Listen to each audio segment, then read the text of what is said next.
Alright, welcome. This is Aaron with Channel Top Gaming. We're going to be drafting a little core set 20. So let's jump in, see what we get.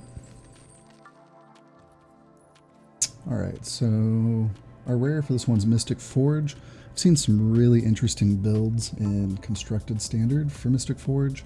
It can operate much like a Experimental Frenzy, just in the sense that you can continually play off the top of your deck, except for it does need to be a build around, not a lot of limited play there. Thought Distortion, hasn't seen any play anywhere. For 6 mana, the effect that you're getting really seems like at best a sideboard card in Constructed, definitely not a consideration for us in Limited.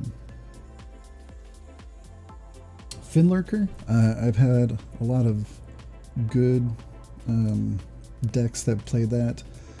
It's nice in the sense that just like Burglar Rat or anything that gets a card out of an opponent's hand, you are going up 1 card advantage and keeping a creature on the board. And then this one, much like a Shade, even though it is a horror technically, can be pumped up as the mid and late game comes through, even the threat of activation. Of course, the only drawback being it is a double black, so picking a double black as your first card, a little tricky. It would need to be something more along the lines of maybe a Murder with not much else in the pack to get us to commit to black so early, even though black is one of the stronger colors in this pack. Pattern Matcher is great. It's nicer once you kind of see what deck you're probably going to be building, and of course already have a couple double, maybe even triples of certain creatures. You can pick it early and then build around as you go. Just not as strong when you're trying to use it as a build around so much as, oh good, I got past this, mid second pack, and it definitely plays with my multiple of how many ever other creatures that you have. A couple nondescript commons. Sage's Road Denizen can be a card in a mill style deck. It's not very easy to assemble though. Blood Burglar, excellent in the sense that it's a vampire and it has pseudo life link. So when you're attacking with it, you're going to get life. Sanitarian Skeleton, on the other hand, is in consideration for a pick 1. It is super handy. Black X decks are definitely good. Black's probably the best color in this set for drafting anyway, just because it has so much varied removal and recursion. So great removal as well as just recursion out of the graveyard, pretty much summed up with Sanitarian Skeleton, especially if you have it paired with Bone Splinters. Use that, 2 black mana, sacrifice, get it back later, pretty easy peasy. The only other card that's really given it a run for its money here is Chandra's Outrage. Definitely one of the better, at least top 3 common removal behind Murder, and maybe it's even number 2, honestly. Instant speed, 4 damage, gets rid of most creatures in this format, and then, a little bonus 2 damage on top. So really we're looking between Chandra's Outrage, Skeleton, and even though Finlurker's in the conversation, again, like going double black early, with Pattern Matcher being, somewhere behind that. I'm leaning towards the Skeleton just because I've used it so many times in so many successful decks, but also I know that generally you don't want more than 2. 3 is okay, but then you can start Skeleton flooding, and while they make great support, dinking people down 1 damage at a time takes, a long time. We're going to go with the Outrage. Doesn't mean that we won't see more black, or maybe not even be red, but this is a fairly weak pack to open for pick 1, pack 1, so we'll make the best of it. Take a great removal spell. Alright, so here we have 2 off the bat great cards. Scholar of the Ages can go, and I've definitely used it in a black-blue deck where you're buying back soul salvages, which then buy back your creatures that have enter the battlefield triggers, which then can just cycle as many times as possible if you need to, because then if you kill or sacrifice or trade off the Scholar of the Ages, you can use soul salvage to get it back, and then you're on constant repeat. You have so much card advantage. You end up winning the long game for sure, and especially paired with black, it can control. Blue-black Dimir control being just a classic matchup. Chandra's Spitfire, I know definitely has its place. There's a one, I don't see one in this pack, but a 1/1 elemental that does 1 damage to player, like immediately when it attacks, so even if it doesn't make through, damage is dealt, and that's dealt before combat damage is assessed, which is why it combos well and makes 4/3 just off the bat. And then if you have other things like a shock you can throw at their face, it goes all right into an elemental deck, depending on what build of the deck you have. Tomebound Lich is phenomenal. It is unfortunately a gold card, black-blue, that isn't in our first color that we picked. Doesn't mean that we're not going to take it now. Drafting the hard way definitely is all about keeping open, making sure you're evaluating, especially the first pack, each pick as the best card, the highest power card, and not necessarily always blindly following the colors that you've already established that you want to be in. So right now it's probably the most powerful card you get. It pretty much does everything. It can block and trade with its Death Touch. If it's not blocked on an attack, then you're getting a point of life and looting for a card. Yeah, and then you even get the immediate value as it comes into play with that loot function again. So clearly built for black-blue and a very powerful card for it. What else? Boneclad Necromancer, I was a lot higher on it earlier in the format, and I still think it's good, but 1 copy will usually do you. If you play 2, that's fine. It just gets a little trickier being able to exile a creature card from your opponent's graveyard. Because even though you can target your own, if you're in this archetype of deck, you're generally trying to recur and bring things back out of your graveyard to play again, so you can kind of shoot yourself in the foot if you're not careful. Gorging Vulture is excellent in the same sort of deck. So you're looking for soul salvages, you're looking for gravediggers, and you're generally mucking around with recursion. Plus flying is at a premium. Besides the blue-white flyers deck, which is a little hard to assemble without some key pieces that give you the signal early, you can kill an opponent in quick order with a 2/2 flyer. Goblin Smuggler is sort of that same. I've seen it and even used it in a black-red aggro deck where you're using this to get through consistent damage. Things like the 2/2 Thief that you lose a life and draw a card, it lets it swing for free without having to trade or just get outright blocked and killed. And then also you can do a fun little trick with the Lavakin Brawler. Lavakin Brawler is a 2/4 that gets pumped +X+0 for every elemental you control when it attacks. So if you tap this and make it unblockable while it still has a power of 2, then when it attacks, it will pump up how many ever +X+0, but still be unblockable and swing in for a tremendous amount of damage. I've used that little mini combo a couple times to steal some games from opponents. Maniacal Rage, I haven't really seen much use for in this particular format. This set, Shock is probably our safest pick. We've already picked 1 excellent red removal spell. Even though Shock's nothing special, getting rid of a 2/2 or even finishing off a larger creature for 1 mana is always a welcome addition. Gift of Paradise, not as prevalent either in this set. Green is a good color to be in, and Gift of Paradise can help you fix, but it's not like in past sets sometimes where you can go green and play 5 colors. Growth Cycle, if you're already leaning towards that deck archetype and you're able to start picking these up early, if you get at least 3 in your deck, these can be absolutely ridiculous, along with the green enchantment Season of Growth, which of course, has to be a under the table nod to that these go together so well. But we're definitely not looking at that pick right now. And then Axe just goes, of course, in any decks where you have a bunch of smaller creatures that you want to beef up. So really we're looking between Scholar of the Ages, Tomebound Lich. Vulture would be a consideration if we're already leaning that way. If we want to stay red, then it's kind of between Smuggler and Shock, which really would be the Shock. So Shock is the safe pick for us. Blue-red is a deck, and Scholar of the Ages would go into anything to buy back our Outrages, our Shocks, anything else that we have. Neither of these Scholar of the Ages or Chandra's Outrage that we already have are splashable, since they do take 2 specific color mana. And Tonemountain Lich also less splashable. If we end up black-red or blue-red, then it's potentially splashable, but it's just kind of hard. I think if we stick to our drafting the hard way, it's really between Scholar and Tonemountain Lich. It's too easy to say, well, Shock's a decent enough card, we already have red, let's go for that. Because if we see some really great, blue-black cards coming up, then we're going to be really happy picked one of these. And if we end up not using them, we likely won't miss the Shock that much. This is a tough one.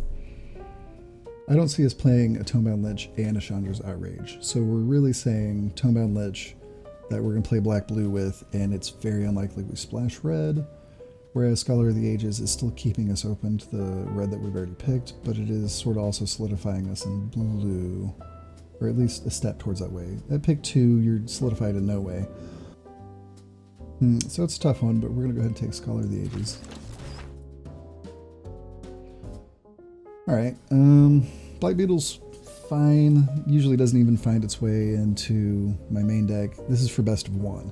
If we're playing best of 3 and we were in the black colors, then absolutely Black Beetle out of the sideboard, and a lot of the different protection from X color or color hosing cards that are in this set are excellent in best of 3, but this is a best of 1, so we're not looking at that. Retributive Wand, the one deck I think I had it in, it was more along the lines of I was looking for a Heart Piercer bow, and I picked up this instead because I didn't see a Heart Piercer bow, and so the times that you just need that 1 extra damage, even though it can also just be a mana sink, 1 extra damage return to the player's face, it can be okay, but I still haven't found a reason to pick it too highly. Definitely not pick 3. The rest of our blue looks alright. Sleep Paralysis is blue's control card. Not terribly impressive. It's easily dealt with a couple different enchantment destroy cards that are in the set. It can be bounced. There's a couple different ways to bounce a creature. Overall, it's control, but it's fairly weak. It's not something you're looking to pick up, especially if we're going to have a Chandra's Outrage available to us, and that would be our second. Definitely putting us firmly over in red, and still going all right with our blue. And there's nothing special for any of the other colors. So if this Chandra's Outrage wasn't here, I'd be tempted to take Paralysis over, say, this Ember Cat. Piranhas are fine. It's a good 2-drop filler if you're playing a slower, dirtilier deck, but it's not something you're looking to pick up too early. If you end up with a negate in your blue deck by the end of a draft, then it's okay, but quite often it can just be a dead card, and even though you'll have some hero moments, protecting a creature or preventing a large bomb spell from resolving, I'd say at least 2 out of 3, if not 3 out of the 4 times, it's just going to rot in your hand and be a dead card. So yeah, between all of these, we're definitely just going to go with our Outrage, see what our next pick is. White, as I said earlier, is probably the weakest color in this set. There are certain cards that are pretty good, Aerial Assault being one of them. If you end up picking up the Bird Lord or some other, like the Sailor, and going into blue and white flyers early and get some payoffs, then it's a very lethal deck. It's just a little harder to consistently draft. So we're definitely not even looking at white still. Overcome goes great in certain decks. If somehow we split off into green, we'll see. Fathom Fleet Cutthroat is great. It's a card that goes well with the Heart Piercer bow, which if you're not familiar, is equipment costs 2, 1 to equip, and when that creature attacks, it deals 1 damage to any opponent's creature. So Heart Piercer bows are great, but also in conjunction with this or the wand from the last pick can dink off a point of damage on a creature, and then you can play down your Cutthroat and finish it off. And I've played plenty of black-blue where you can bounce Fathom Fleet back to your hand or recur it from the graveyard and get a nice multiple card advantage off of it. But we're not looking to splash into black, so our red and blue cards really are Ember Cat or Octoprophet. If you end up with a Serpent at the end of your draft, It's playable, but there's usually better ways to finish off an opponent. But if you don't have a big finisher, it can do the trick. Just kind of, it's very expensive and usually will take 2 or 3 more attacks after you play it, committing all of your mana to it. So it's got its drawbacks for sure, but in a pinch, it can be okay. Octoprofit I like a lot. It's not quite a 4/4 for 4, like there are a couple of in this set, but the Scry 2, especially by turn 4, is kind of a crucial turn a lot of the times in determining as to whether you need that next land really bad to continue ramping into bigger cards, or if you want to get just a couple lands out of the way, it can effectively act as a draw card and replace itself for your next turn. And the Ember Cat is great as a ramper, but of course only in specifically the elemental decks. We don't know if we're not going to be an elemental. We have 2 of the 3 colors of Teamer that is good for drafting elemental deck in this format, though green is more the key color, whereas blue is an outlier. Or I mean, it could even be said that red's the outlier, but those are both the supplementary colors to green for the elementals deck. So going out on a limb just for a 2/2 for 2, which is fine but not great, in a deck that we may not be drafting, seems that we're really just going to go with the Octoprofit. Nothing else really to talk about here. Alright, so now we do have a couple picks and a decision to make. Looks like blue's been pretty open, so whatever bot is to our right is passing us a lot of blue and a good amount of red, and looks like they've taken most of the black, so kind of glad we didn't take that Tonebound Lich, hindsight and all that, because we're not seeing much in the way of black at all, nor have we seen really any fixing, which is pretty scarce in this set anyway, so our color fixing would have been hard to splash.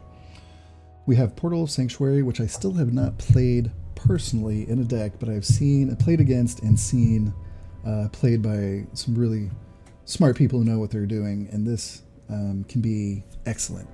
The mill creature, the 2/3 mill creature that we saw earlier, can go into a deck like this. If you have 2, maybe even 3 of those creatures, you're playing them in conjunction with each other and the other blue creatures you have, and then picking them back up for additional value, and generated pretty much one of the only ways to actually play a mill deck, just in this limited format. But also, if you have a blue-green deck, I definitely have seen multiple of those, where you have Season of Growth out, which is the 1 green, 1 mana enchantment that every time you target one of your creatures, you draw a card.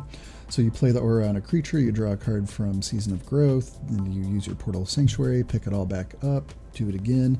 It generates a lot of card advantage.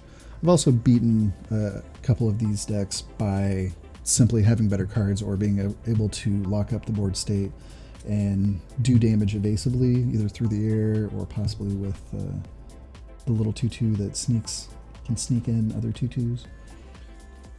It's definitely under consideration for us. The other 2 would be Frostlinks and Metropolis Sprite. Frostlinks is good. It's 2/2 for 3, locks down an opponent's creature for a turn. It's an elemental, so it can go in that type of deck too for synergies. Nothing particularly special. Metropolis Sprite is really nice on decks where you can increase its toughness. So blue-white flyers, again, white has a couple, and one in particular that does really well with that sort of pumping up their toughness, because then it can use this toughness to feed into its power right before it hits and give it a little extra boost. I don't know if that's the kind of deck we're going to be looking at, but even then, being able to convert it and hit for 2 in the air, but still block for a 1/2 on your turn is pretty nice. The other considerations are Winged Word, which we don't have any flyers right now. We may have some, so we might be able to cast it cheaper, but at the end of the day, it's at least still a divination. And divination's always been, better or worse in certain formats. In this one, I think it's slower, so I think it's definitely better. So even if we paid for full 3, it's pretty good. And we also have a Reduced Ashes. Reduced Ashes, I would probably value a little higher if we didn't already have 2 Chandra's Outrages, as well as a Scholar to be able to buy back presumably at least one of those.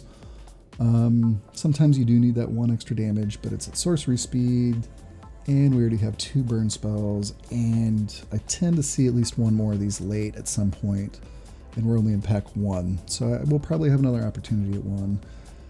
The wing words, or pretty much divination for us, is tempting, but I think we're really between Portal of Sanctuary and Metropolis Sprite, with Frostlinks in consideration, but I think just a little bit behind, since don't have any elementals synergies.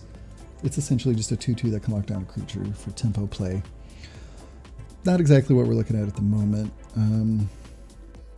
I haven't drafted just a pure blue-red deck, so I'm not really sure what our in-game, what the bomb that we're looking for is per se, but I just know that if we put together some good removal, some good recursion, and try and outvalue, fly through in the air, that generally gets the job done too. So between Sprite and Portal of Sanctuary, since we don't have anything, I know that there are cards that we're supposed to sort of build around with this, but I don't know if blue-red is that archetype, or if we would be better served looking at green for something like this. So I think I'm going to take the safe choice, which is just 2-drop. We don't have any 2-drops. It's a flyer. It's already in our colors. And I tend to see also, if I remember correctly, Portal of Sanctuary is a little later anyway, so maybe we'll have a better idea at that time. Hopefully that's not a punt. Alright, so we're still seeing blue, seeing a little red. The protection from X creatures, protection from red in this case, are better, of course, in best of 3 and out of the sideboard. That said, this would be one of the ones that is probably mainboardable. A 1/1 for 2, a 1/1 flyer for 2 is nothing special. It's okay. You do get to occasionally hose a red deck, especially if you're holding back some huge red creature that you're just able to block and keep your protection from red creature for. And then presumably sacrifice, counter target spell that targets you would come into play sometimes. I thought it'd be a lot more, but there's just not too many times you're getting direct damage done to you in this format. Say through like a red burn spell, or, I mean, there is Mind Rot, but again, I haven't seen like that at all played or played against. So really, we're looking at a 1/1 flyer for 2 with some unpredictable upside. Brindboard Cutthroat, it's part of the Simic Flash, which is the blue-green flash deck that's in standard right now for Constructed. It is great in a deck like that. I think it would take a lot more luck and knowing what you're looking for exactly to build around this and make it good and limited. So really, it's kind of, you can use it as a battle trick and trade off a card to flash it in as a blocker for 2 damage. If you have some instants that you can cast on your opponent's turn, then even if you get 1 off, a 3/2 for 2 is a great rate. So I think it's still a pretty good card limited, just needs to be in a very certain deck. Other than that, there's some white cards we don't care about. I'll play a Convolute, especially in a grindier deck, which this one looks like it might be. Getting that extra mana, like a super mana leak, you can shut down up into the mid game a lot of different spells. Of course, you draw it late. It's generally a dead card unless you get lucky on a multi-spell, on a turn where your opponent's casting multiple spells. There's, again, another Reduced to Ashes, which I think, again, we can just wait on and take one of these 2. I don't feel like there's enough instant and flash. Well, we do already have 2 instants, but then we're keeping up 6 mana to flash this out and hit our Outrage. I guess also we get to keep up mana, maybe flash it out, and then wait to Outrage, or if we pick up another instant to do on their turn. Is it better than a 1/1 flyer? Since this is best of 1, you see a decent amount of red. It does fly. This takes more setup and blocks equally as well. I think it's fairly close, but we're going to go ahead and go with the Drake. Alright, so not too many options here, but we have a few. Destructive Digger, whoops, okay. Sometimes you just accidentally click a card. So in that pack, we were going to look at the red instant, since we are interested in being able to buy back spells, and that can be sort of removal or just extra damage to the face, pumping up a creature and giving it double strike. But Destructive Digger itself is fine, and possibly it would be the card we were going to look for anyway. In the late game, you can start eating up different lands to draw cards and get through your deck. And then also this is the card that combos with the Retributive Wand. So you can sacrifice it, draw a card, and do 5 damage is a nice little combo. So we'll be on the lookout and might actually play one of those wands in here if it comes back around. There's a couple black cards, which are nice to look at late if you're in black. Blade Brand goes with the Sanitarium Skeletons excellently. It goes with just, I mean, basically it's a pretty good card to trade off, especially in a deck where you're playing out of the graveyard and recurring a lot of your creatures, because it replaces itself, it cantrips, and then you're also getting that trade-off for whatever creature you're killing, but usually getting yours back. Cutthroat we've already talked about. Moat Prawns we've already talked about. Hardcover is a reason to, it actually might be one of the reasons, to play the Portal. So if we pick this, we're actually going to start looking and try and get that Portal, hopefully to wheel around or pick up one when it comes around again, because it goes great on our sprite, especially if we get extra sprites. It's increasing its toughness, which means we can increase its power by using its advantage. And then it only costs 1, so we can use the Portal combo whenever we'd like.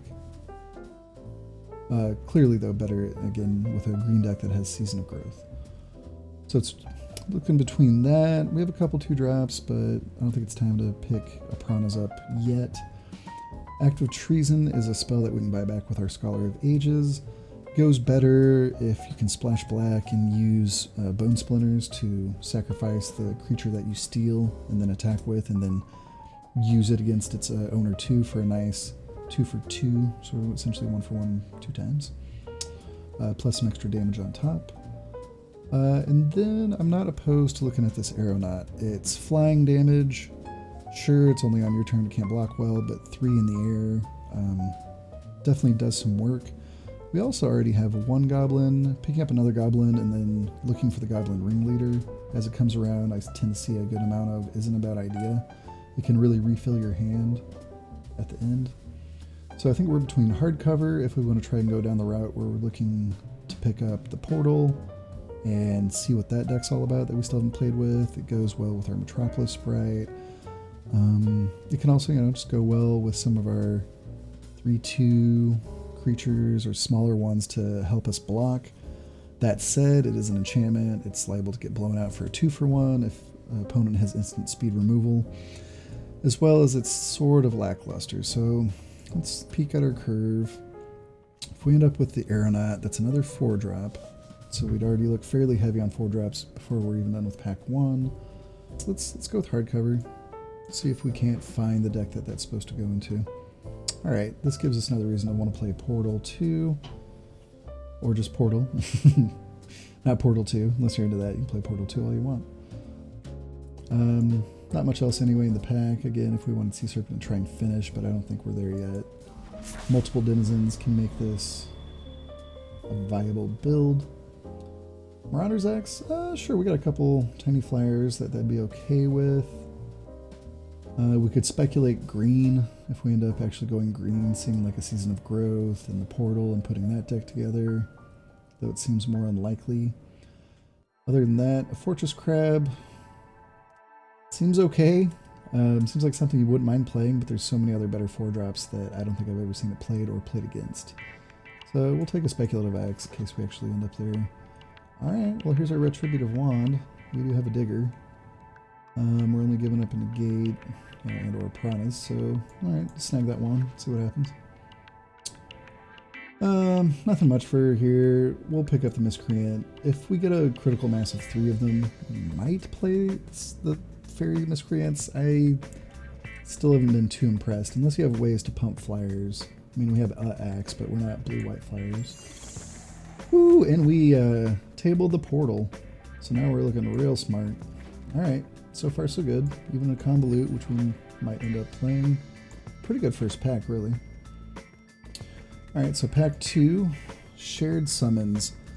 I still haven't had the opportunity to play this, but I think it's probably a great card. Essentially, go find your best 2 creatures for, after you're already at 5 mana, shuffle your library. Pretty simple, pretty straightforward. But in this format especially, you're going to get a lot of large creatures. Or just a lot of like very apropos creatures, depending on what color you are. Something that could be removal, or the flyer you need, or anything of that nature. I think it's a pretty good card. I still haven't had the opportunity to play it in a green deck. There's Goblin Ringleader.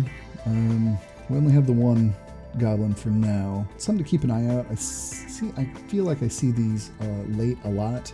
And so if we end up being able to pick up, say, some Smugglers, we already have one other Goblin. If we have like 2, I'd feel more comfortable, say 3 other Goblins.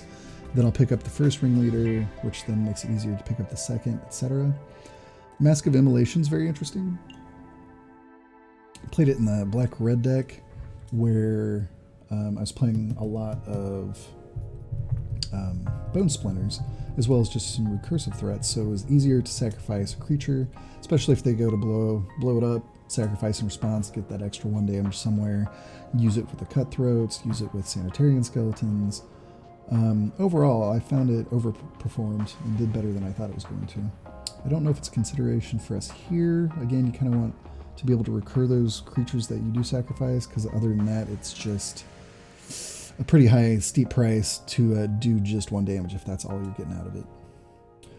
Overgrowth Elemental is excellent. It's one of the cornerstones for the Elemental deck.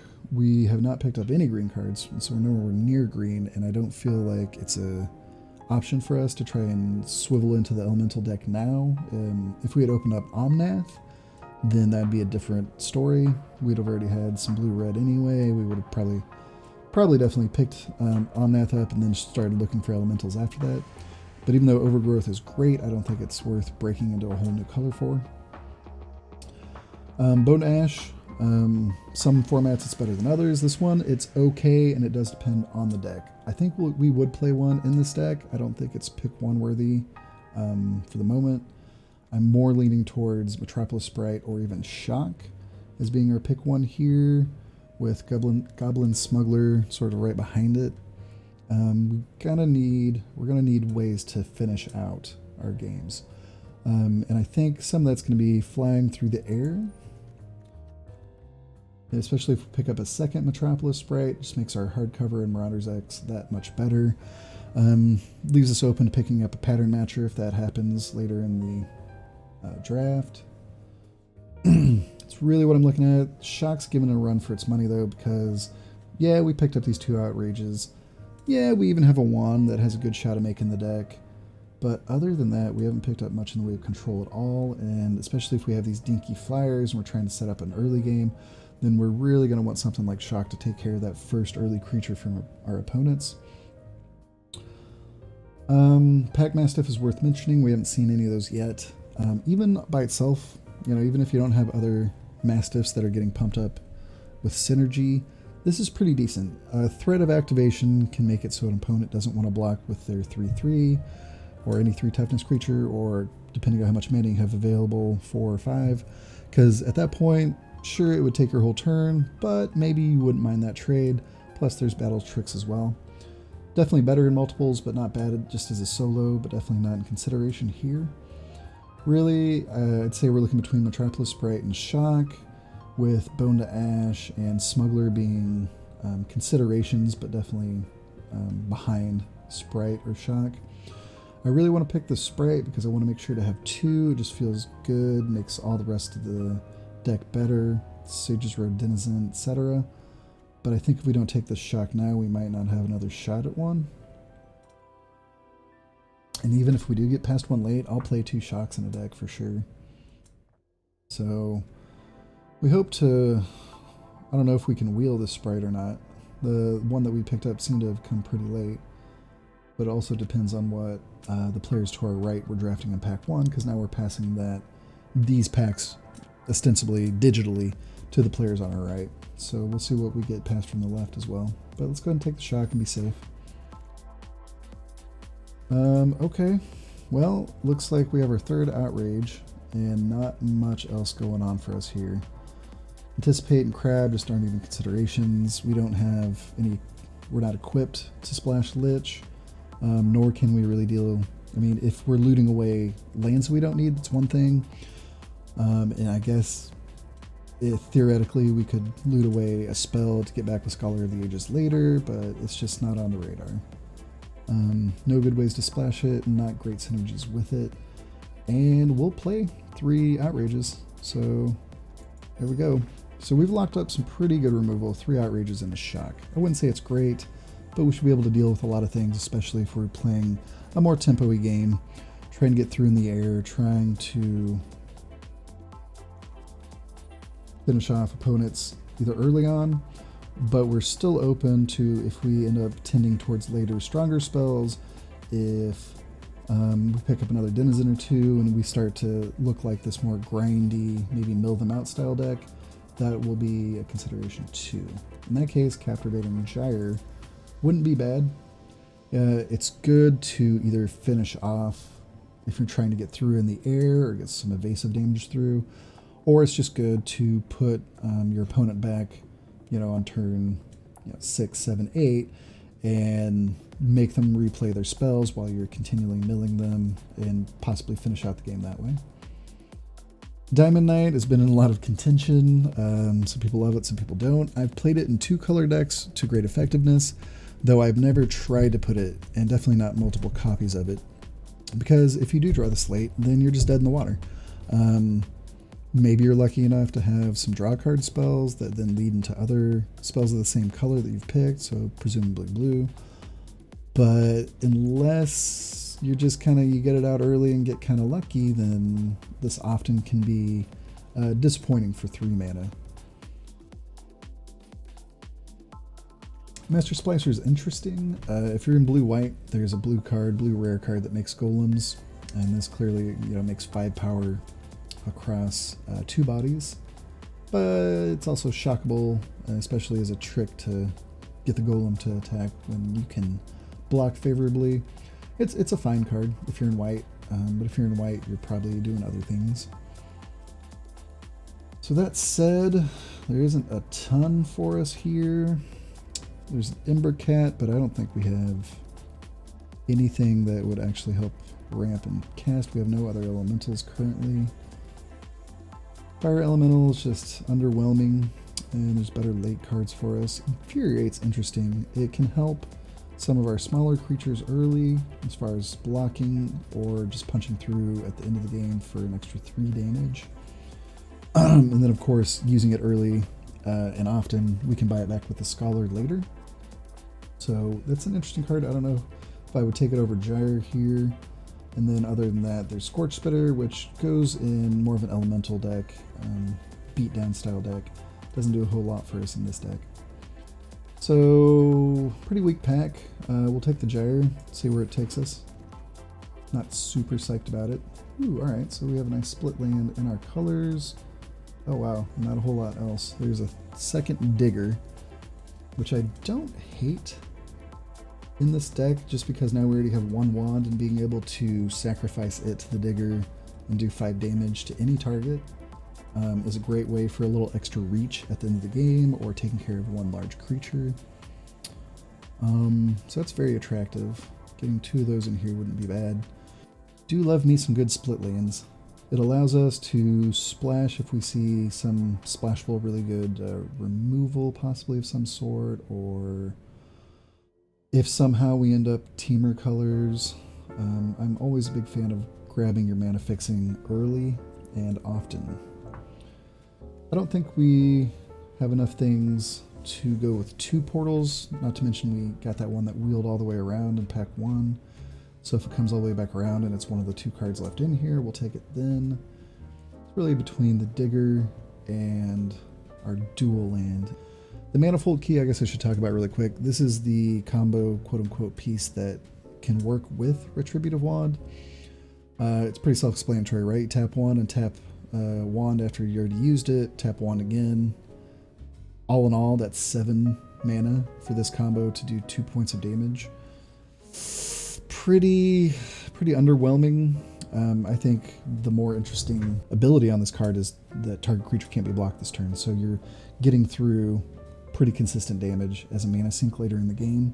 To that end, though, I think it's a trap. So I think that people with our deck that we've drafted so far would see this and be like, perfect, and swoop it right up. But it's just pretty inefficient. Maybe you get it out on 1 and then possibly start using it by turn 4 or 5. And then if you get your 1 wand out, if you're playing multiples, then I don't know if your deck should even be supporting that many wands. Then it's that 7 mana combo to do 2 damage. All in all, it's just kind of too slow, too ineffective, and seems to me more of a trap card than anything else. Okay, so hopefully we wheel Cliffs or Sanctuary. We're going to take Digger, see if we can't maximize our wand. So this might be our Reduced Ashes time. That will be a lot. Between 3 Outrages and a Shock, we're almost covered. We do have a Convolute. Like, I wouldn't mind a counter, like possibly a Bones to Ashes or another Outrage. So I still don't know if Reduce is correct here. I think maybe we pick up our first Mastiff. We still could use some 2-drops. It's playable, it's doable, and it's pumpable. As well as if we see any more, then that just adds to the value. Anticipate, you know, if you're short playables, it can be okay near the end of a draft if you need one. The only thing I'm tempted really by is this Colossus Hammer, and we'll just say that if we see one super late, we'll pick it up with the possibility of playing it, but the smart play is just to go ahead and start picking up some 2-drops. There we go, so we have another Pack Mastiff off the bat. Zephyr Charge is again one of those that I see and I think maybe, but I've never actually played it in a deck. Even if I started by thinking, you know, picking it, maybe play it, it doesn't make the final cut. And then anytime someone's played it against me, it seemed to have been a complete non-factor. So it just doesn't impact the board enough unless you have, say, maybe a blue-white deck that's short on flyers but has good creatures that you want to make fly, something like that maybe. Not really sure. Already talked about Blade Brand. This Aeronaut is interesting, it's tempting, but it's not going to go for another Pack Mastiff after we already picked up the first one. If we get a third Pack Mastiff, that might be where we stop, or possibly if we feel like we're going to go that direction, maybe we just try to pile in as many as possible, and we're a more aggressive deck, and so we probably would cut things like Gyre. I'll just Gyre for the moment, but we'll see. But we'll take it for now. See what happens. Well, almost nothing for us into this deck. This might have been the time that we'd picked up our Sea Serpent that probably wouldn't see play as a maybe inclusion. But we have our first Heartpiercer Bow and have to go ahead and throw it in. Sometimes I find that Heartpiercer Bow and Marauder's Axe compete for the same 2-drop equipment slot. Kind of what it comes down to is if you have 2 Heartpiercer Bows, definitely play that over an axe. If you just have 1 bow and 1 axe, then you kind of have to feel it out and see how many flyers you have, any other synergies you may have with a bow, and then sometimes the axe is just a better choice for consistent power damage. But we're going to snag this one for sure, and we'll keep an eye out now for that Weaponsmith as well as any more bows. Yeah, still just not that high on Dragonfire. Not with the type of deck that we have going already. It can be perfectly playable, especially if you have Weaponsmiths. It's still not that impressed, especially since there's another red 2-drop that can potentially fly. We have a couple flyers already.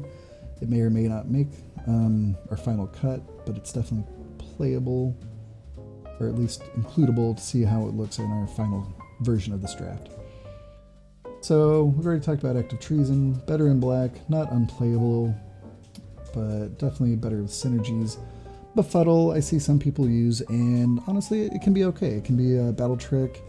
Instead of trading with a creature, you get to keep yours, and it replaces itself and cantrips and draws a card. Yeah, depending on your deck, it can be alright. We'll pick up the 2-drop though, just see how aggressive we're going to be by the end of this.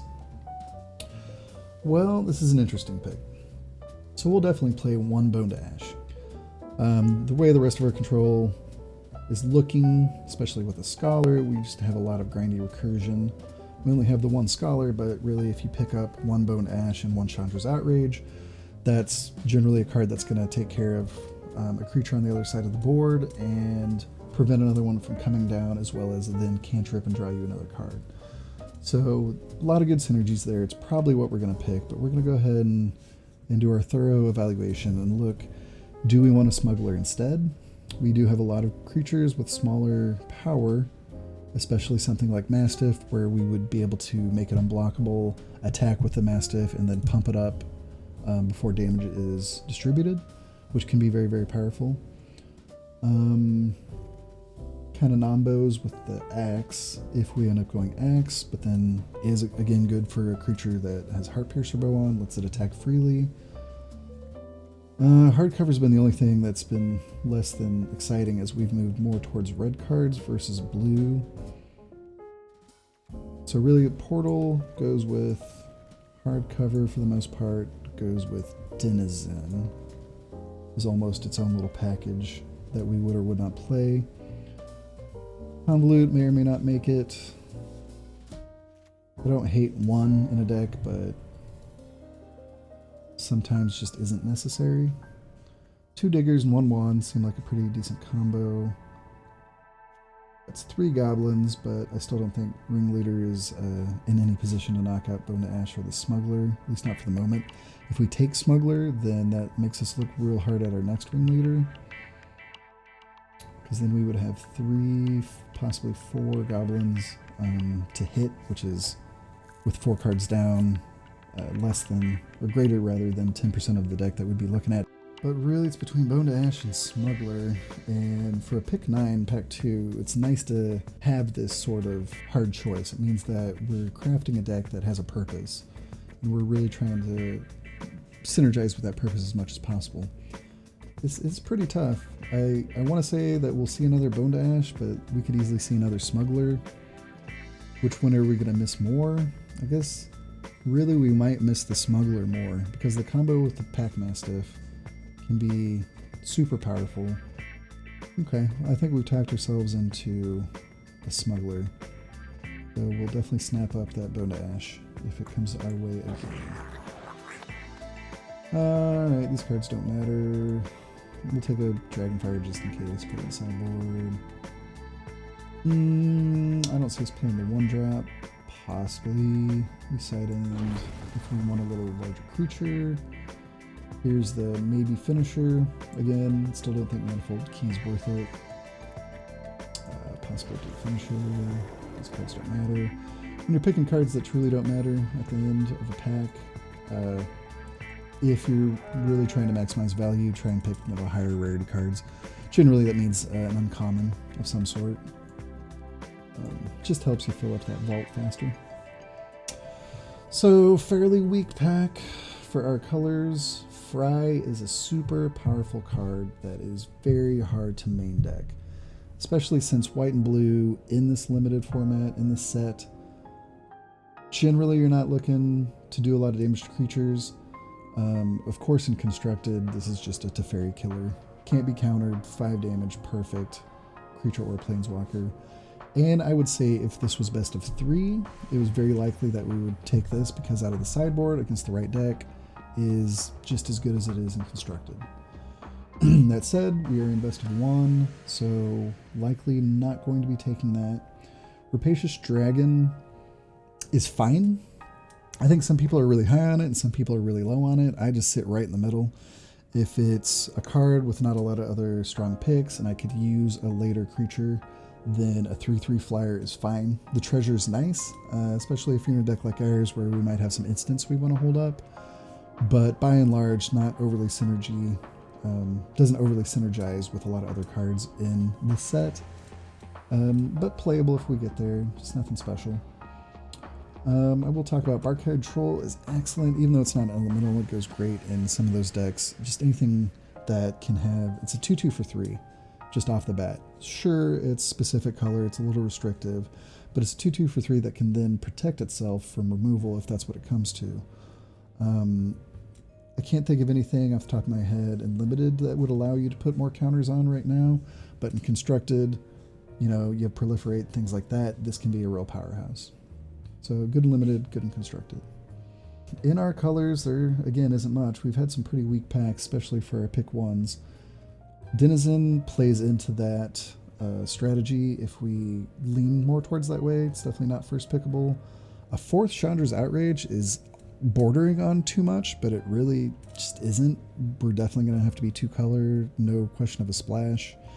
But it's such good removal that we will be able to keep the board very clear, and then we just have to worry about how we're going to finish the game, which is leaning towards some of our smaller creatures just sticking around later and grinding them out.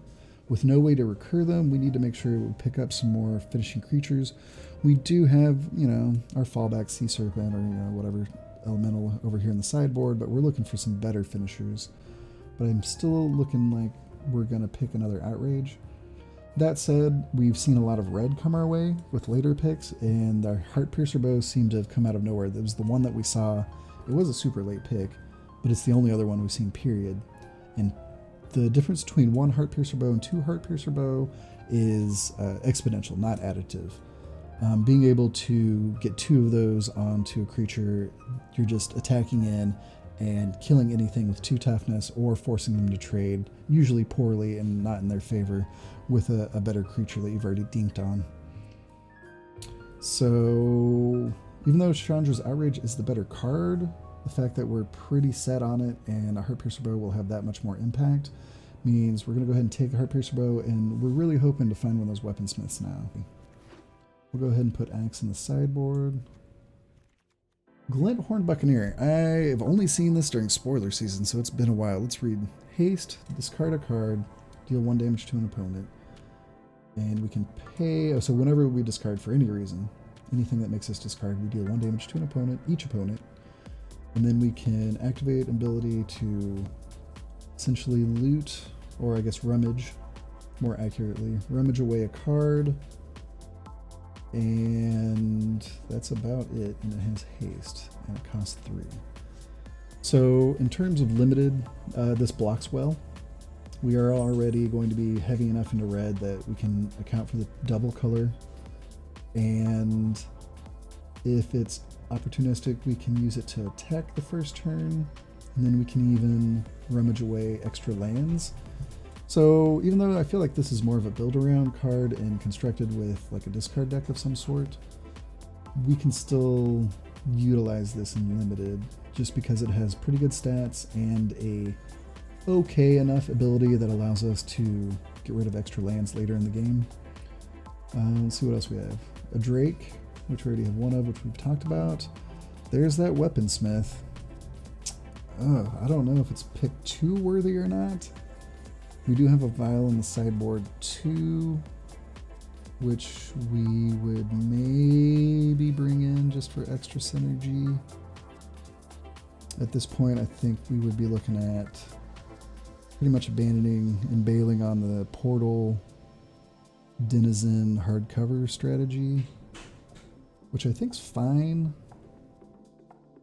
as we've gone more aggro-y, get our early damage in, and then end up buying back our spells, using our extra removal to make sure the board's clear and tempoing out and winning the game that way.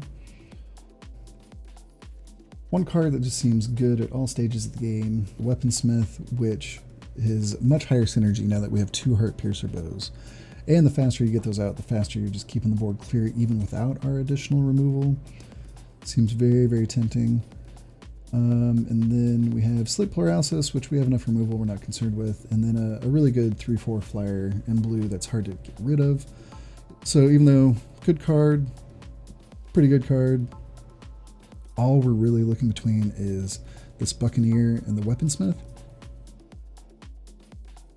I think we're going to go with the Weaponsmith. We're going to go with trying to stick to our plan and not get lured away by a rare, which could end up being really mediocre for us. Alright, so there's a couple of considerations here. A second wand seems okay, just in the sense that now we have Heartpiercer bows going on. If we always have a wand down, then that's a lot of ping damage, and if we add up our ping damage, 2, 3, 4 different little pings, then we're keeping the board clear, period. Plus 2 wands, 2 destructive diggers seems like a pretty decent combo, much more likely to happen. That said, we do tend to see these fairly late. It's possible that it even wheels all the way around, especially now it's pack 3, and on Magic Arena, the bots will get into a certain mindset. And after they get to pack 3, they kind of put the blinders on and no longer pick certain cards that just don't go in the deck that they've been programmed to look for. So I think that there's a good chance that that wand actually wheels all the way around to us.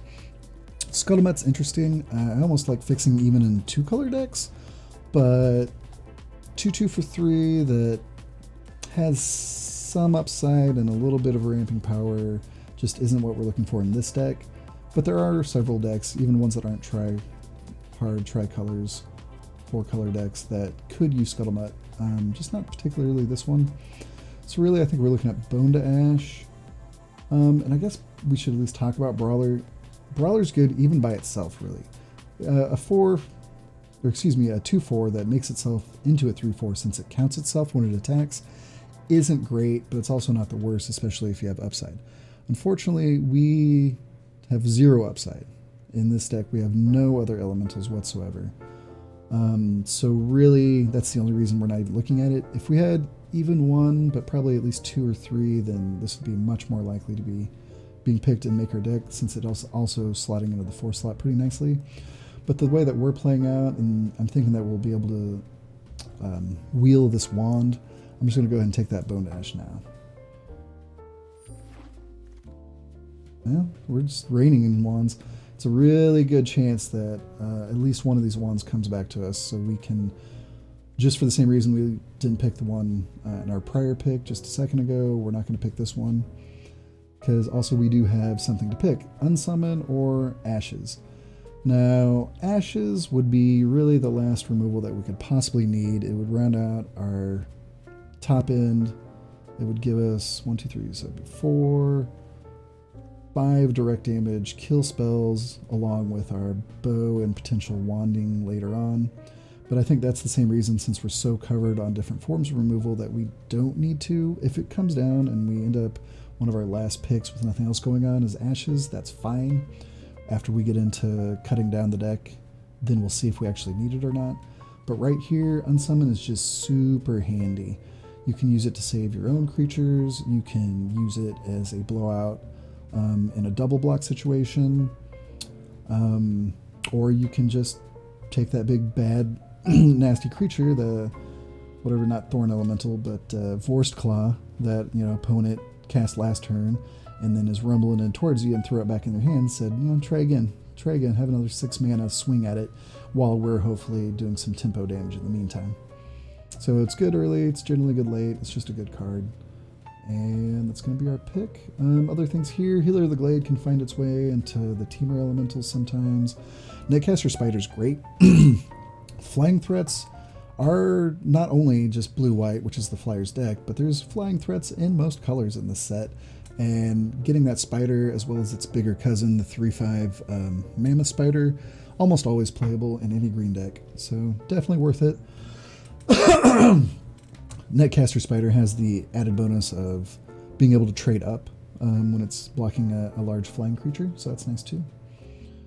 And we've generally talked about everything else. Mind Rot is sometimes as good in certain sets, sometimes not. This one seems to be less, even though it's a slower, grindier format. Generally, when you're in black, you have removal and you have recursion, and don't really find too much space just for a Mind Rot. Not to say that if we were playing in a best of 3, that a Mind Rot coming out of the sideboard is absolutely fine and very playable in the sideboard. So we'll take our Unsummon, be on our way. Alright, not too much. There's definitely more black coming back for this third pack, which is interesting.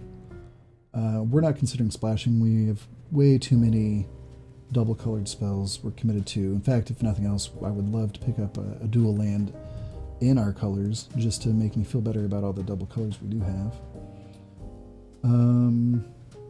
Third Heart Piercer Bow, probably worth it, especially since we went out and really went for that Weaponsmith.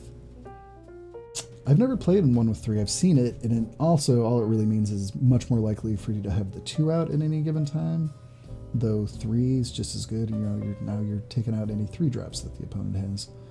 And it's got to be better than even though we would play this if the Heart Piercer Bow wasn't here, a 3/2 flyer at a 4-drop, which is okay for us. I think we just go all in, grab ourselves another bow. Bow or bust. Do you even bow, bro? Okay. Here, we'll definitely take some nice top-end flying action. We would take the unsummon and maybe even play both. Maybe even probably play both if there wasn't this elemental here. Other than that, there's the big spider I was just talking about. A lot of late skeletons. Would have had our pick of skeletons. The bots do not value this card high enough. Once they update, then I'm sure we'll start seeing Sanitarian Skeleton taken much earlier. But we'll go ahead and grab our elemental. I'm going to move our little side combo into the sideboard. Man, seen a lot of... We could have splashed black. Seen enough of these now. And now we have an interesting pick. So let's count how many creatures. We got 1, 2, 3, 4, 5, 6, 7, 8, 9. All pretty early creatures. Then we go 10, 11, 12. Not a lot. We would still pick up a couple of creatures to fill out. We also do, of course, have a couple of those big suckers that if we need to, we can fill in. It's possible that we should take the Denizen and bring in the other Denizen. Because even though we are very unlikely to actually mill our opponents, sometimes it can be a psychological issue. If you can mill one of their really good cards, see opponents really just become deflated after that. And it's a good blocker. A 2/3 for 3 is a pretty good blocker. Now a 3/3 for 2 is an even better blocker, but cannot allow us any other special benefits. We've already talked about the one red. Salvager of Ruin, I think if you have like that big bomb Chandra Planeswalker or a key piece like the Bird Lord for the Blue-White Flyers, something that is really hard to get back in any other fashion, that the Salvager of Ruin is worth it. Other than that, it dies to Heart Piercer Bow, and stuff that dies to Heart Piercer Bow in this format tends to not get its full value. So then we come to Uncaged Fury. We don't have a lot of creatures, but they're mostly evasive or can be made evasive, which means so we smuggle our Pack Mastiff and we have 5 mana, we pump it once, so it's a 3/2, and Uncaged Fury, now it hits for 6, or actually, excuse me, it would hit for 8. As it goes to be a 4/3 and then double strike. That's 8 damage that can close out a game pretty easy. Alternatively, if we're using it as a defensive battle trick, you get +1 and get double strike. You know, that means that this guy's taken out a 2/2 even trade for the card, not for the creatures. Spray becomes better. It can even pump itself an extra time. So in theory, it would be or in actuality, it would be a 4/1 double strike in the air if you had 5 mana out. It can be a trick along with Heart Piercer Bow. We put some damage on it and we can get that first strike of the double strike damage in first. And with nothing else really going on, I think I just talked ourselves into that versus just an extra creature, which I'm also still looking at. Like, both these creatures could be played in our deck. We have one in the sideboard, of course, already, but no Piranhas would be playable. But after all the good stuff I just said about Uncaged Fury, Frenzy, excuse me, we're going to be, Fury, Uncaged Fury, we're going to be trying that one out. Alright, so here's interesting. We have some things that would be beneficial to play on an opponent's turn that would make it so that we can make this into a 3/2. Other than that, it does flash. It can be all the things I said earlier, a good blocker out of the blue. It is possible that, we throw down the Cutthroat, unsummon whatever creature they have, and now we have a 3/2 and they have to replay their creature. Let's keep looking though. Dragon Mage, I think, can be part. If we go back through and piece together all of our different picks and try to pick nothing but a red-blue mill deck, we might have actually had a decent shot, and then this would be sort of a coup de grace. If you're going that long and you're sort of prolonging the game out, then eventually when you get to 7 mana, instead of a Scholar of the Ages, or maybe in addition to the Scholar of the Ages, you have to pick up that back end.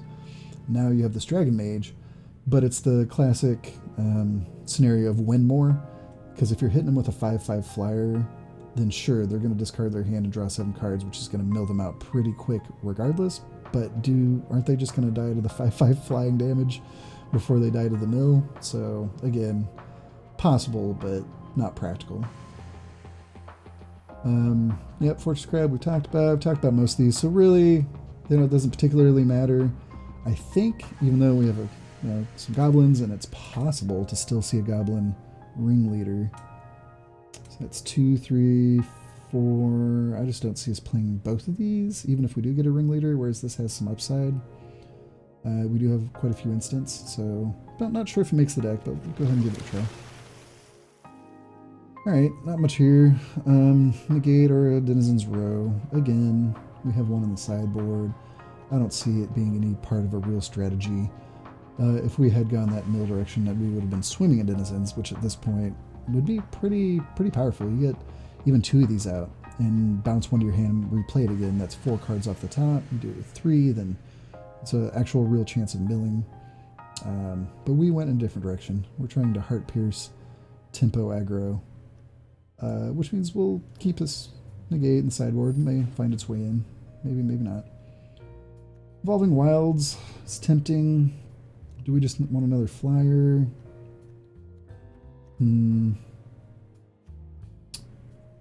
Feel like we might not even play this Goblin Grabber, to tell you the truth. We have so many 2-drops now. I'm going to move it to the sideboard for the moment. We just don't have enough flyers to really make that consistently a flyer. Which I guess you would argue the position would take this flyer. We already have Dragonfire in the sideboard if we want to put it in addition to our 3 Heart Piercer bows. To search up with the Weaponsmith.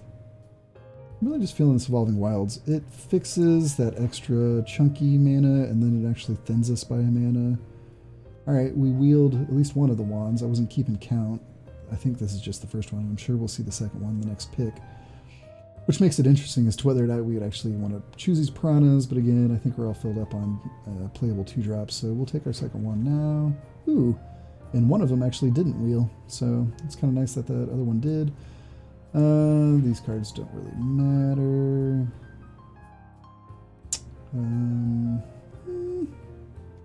I see us maybe playing an Anticipate over a Scorch Spitter, but then again, no, actually we just have enough 2s. That I don't want this one. It has no other synergies. I was thinking maybe with a Heart Piercer bow, but nah, not worth it. So possibly Anticipate in the sideboard. Card doesn't matter. Wow. And now we have 2 Denizens in the sideboard. So I think we ended up, I didn't look at the count right before, so yeah, just a couple over. Pretty straightforward. Our late value is getting down the Scholar of the Ages. We probably still play this Gyre, but we have 3 Chandra's Outrage and a Bone to Ash to take care of our mid-game after we get our little dinkers out to do their thing. And they're dinking away and chipping away at the opponent's life total, while we keep them off balance by blowing them out of the water, killing their creatures with Heart Piercer bows. Prohibitive Wand, a lot of mid-mana stuff to do. I wonder if Gyre's worth it. It's worth noting that this does not say opponent's creatures, so we can target our own creatures. Say if it has a Pacify or a Sleep Paralysis or something on it, we can rescue a creature that's locked down by an enchantment. It's definitely on the chopping block. It's possible. We do need to cut 2. We ended up with only 12 creatures as well. So it's going to be hard to cut any of these creatures. In fact, we might even want to put extra ones in. These are all 2-drops, so we should have some good early game lockdown coverage. Couple flyers to put the bows on early. And then a decent number of 3 drops.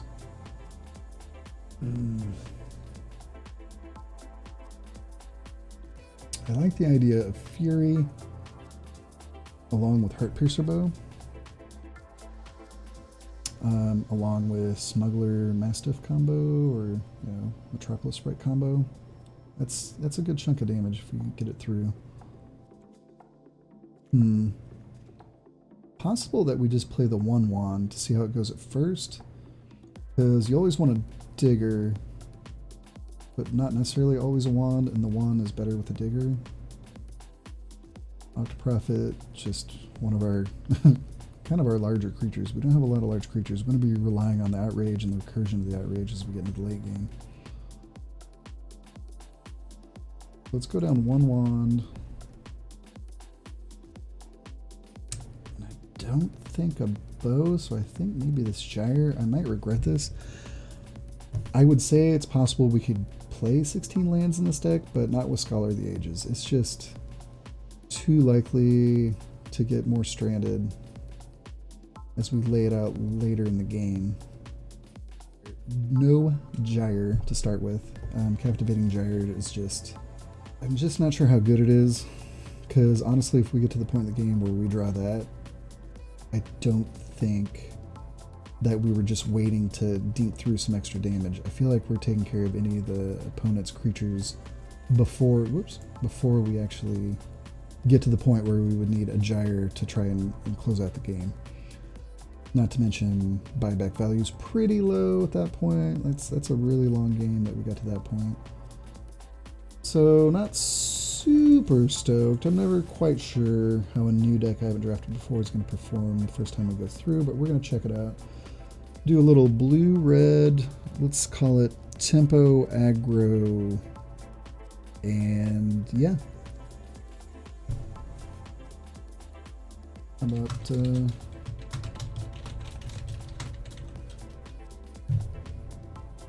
yeah, we're gonna flex on these fools with our bows.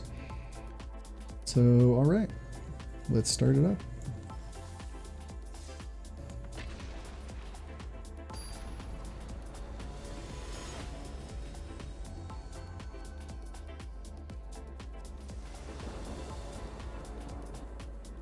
All right, we have 2 and a 3, and 3 mana of 2 different colors. So pretty good starting hand.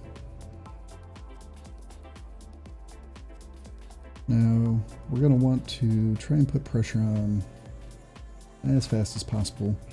In this particular instance for this deck, I think we generally want to play first, even though this is one of the few draw first formats that's still very viable as long as matches go, knowing that going into it you're going to draw that extra card and just have a little extra time can be a pretty big benefit in the very long run.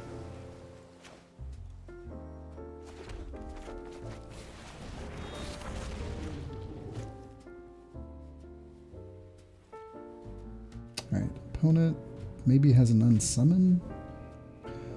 Not really sure why they were paused out there.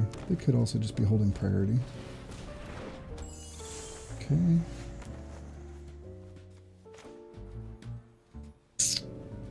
Do we want to use an Uncaged Fury here just to get some extra damage in? I don't think so. We'll go ahead and just get our 3/2 down. See if we can't pull another red mana, or just another mana at this point. We can hold up Bone to Ash for their turn 4. Okay. Looks like they were stuck on green mana. Most likely drew that. And I'm not sure if they're looking for an unsummoned target or not.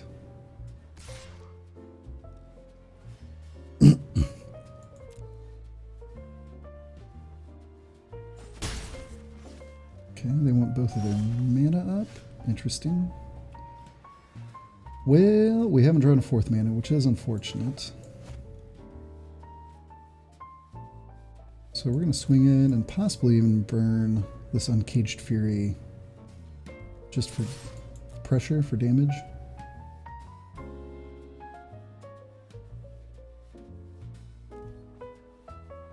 I'm a little hesitant. Okay.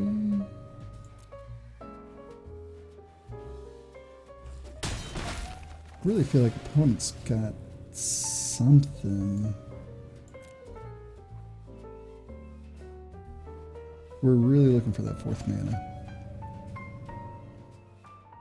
Even if it isn't a mountain, we can still pop down our Octoprofit. Okay. So I think opponent's some form of elemental, green-blue. Been a pretty interesting play pattern. If they don't pump this sprite again, then we really should assume they have something in their hand to do with that mana. It's also possible opponents just, you know, new to the game and they're not used to instant speed abilities before damage. Possible. Okay. Well, we're just going to attack again.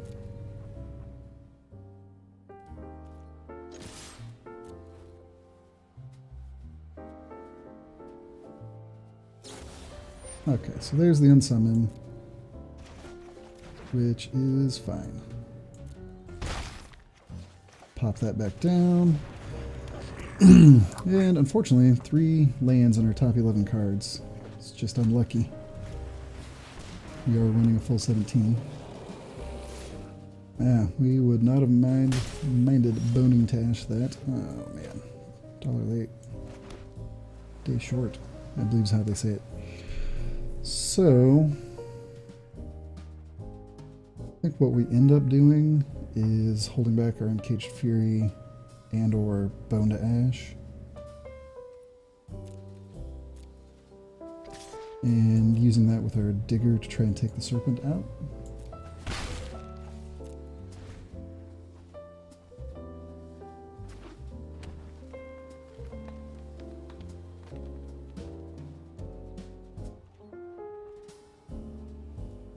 Which is why it was an interesting play to unsummon our Digger that first time around. I mean, it's possible they still have another trick.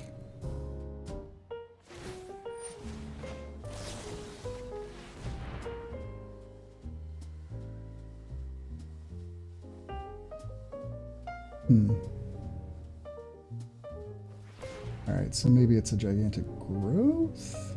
I don't know why they would tap the Leafkin.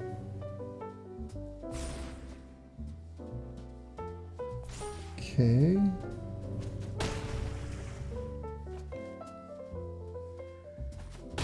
Maybe they wanted to make it unblockable, but they just did it out of order. It's possible.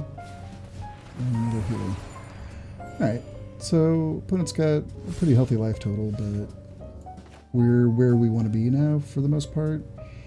I don't particularly like... I want to keep Bone to Ash up, but it's more important for us to scry 2 for the next 2 cards to really control what we're going to get next. We'd love to hit another mountain, and if we do find that other mountain, then we can play Mastiff and hold up Bone Dash next turn. So we're still not blocking, so we'll go ahead and attack.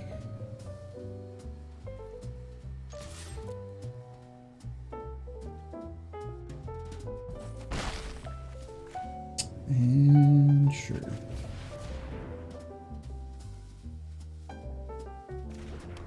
Always a good idea to double check what auto tapper is going to tap by just holding your card out. Well, let's see. Heartpiercer Bow isn't wholly unwelcome. It's not doing a ton for us right now.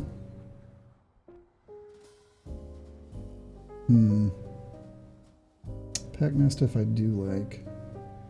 I also want to hit another mana. It's kind of tough. I'm going to go ahead and put Heartpiercer to the bottom. Doesn't seem to be any real help, and we have 2 others right now anyway that we could possibly draw. We will keep the Pack Mastiff though, despite being choked on red mana at the moment. Trickling those out is going to be how we win a later game. Alright, another Sprite.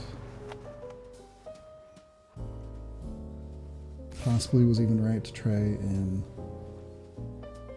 dig for more mana and bypass the Mastiff again, because we will lose sooner than later.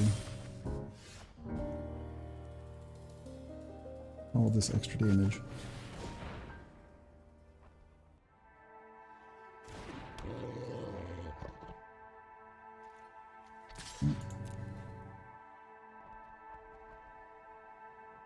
If he wants to 2-for-1 himself with the Sprite and the Healer, I'm more than happy to do so.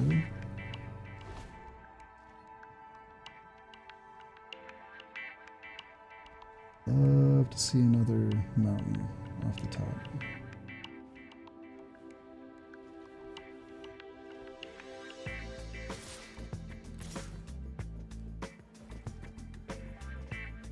Sure thing.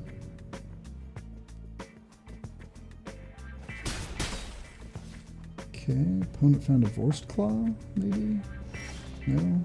Not really sure what's happening. Alright, so there's our mountain. Yay. Let's go ahead and attack.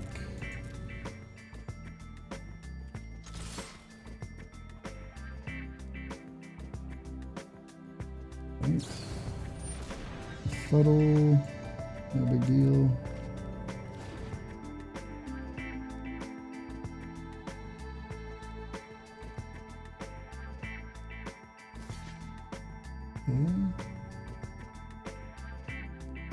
Alright, well, we're going to go ahead and pump. Opponent has a giant growth, or rather a season, or growth cycle rather. Then great, if not, okay. Alright, put on another pack, and now we're going to start to turn the tides a little bit. If opponent swings again, and hits us for 4. It's not great, but we're going to have quite a big backswing.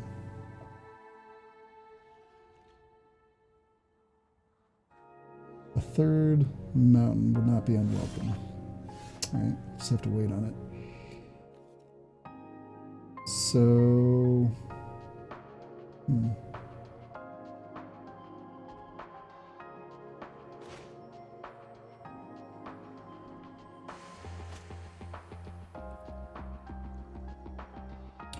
we kind of want to make sure and use our Outrage this turn, or if it's not viable, then the Bone to Ash next turn, because we would like to Scholar of Ages. Get back that Uncaged Fury, and the Outrage really would be the prime. But since opponent did not attack, we're just going to swing out. If they split up the block, we either let the Drake go, or Chandra's Outrage the Sprite that's blocking the Drake.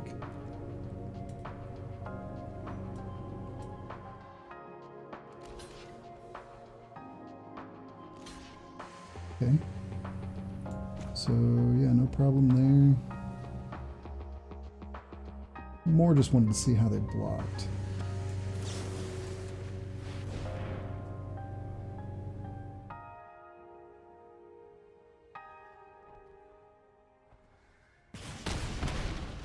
Not sure what's in opponent's hand, but again, they seem like they're just still learning the game, so some of the plays probably don't make as much sense. Alright, we'll set stop at the end of their turn to crack our Evolving Wilds, just grab another mountain.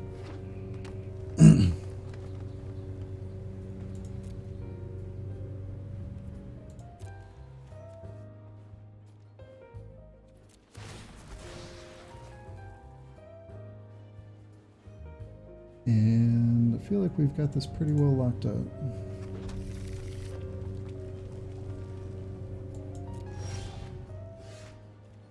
That'll be nice. So we can hold up Bone to Ash and the Cutthroat, and then save the Scholar for next turn. Allows us a nice big pump with our Mastiffs if we decide to go that route.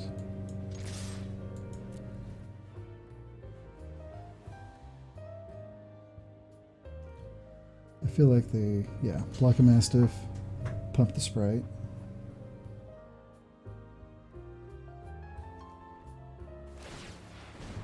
Pump once. They pump their Sprite. And probably going to be able to win next turn.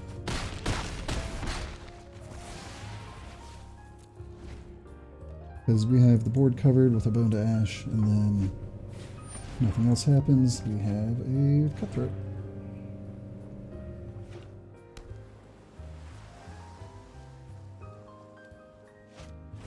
Ooh, alright. Opponent probably scoops here. They finally got their rare down, and we had the counter ready for him.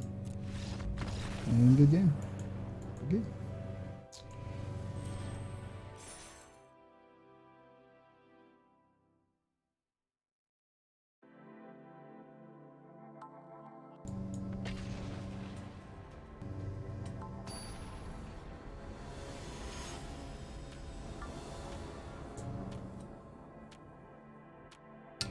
Alright, it's another good starting hand.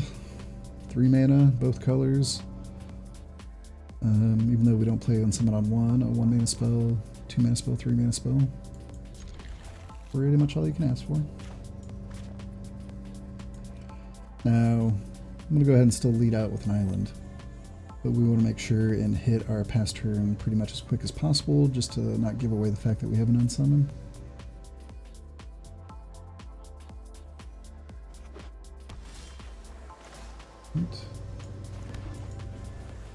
Ah, yes, because there's no creature for it to target, so not an issue in that one. Alright.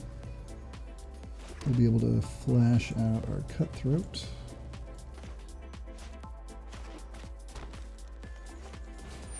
Yowza. Alright. Well, this Unsummon's going to come into very handy.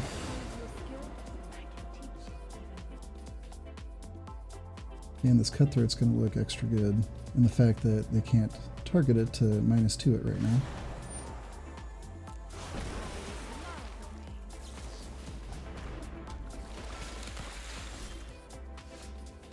Okay.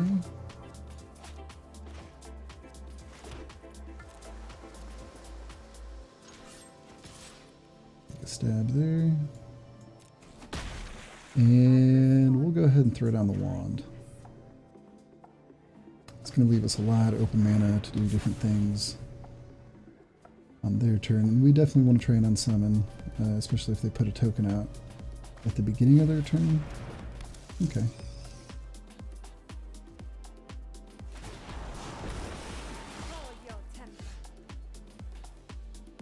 Alright, not so bad.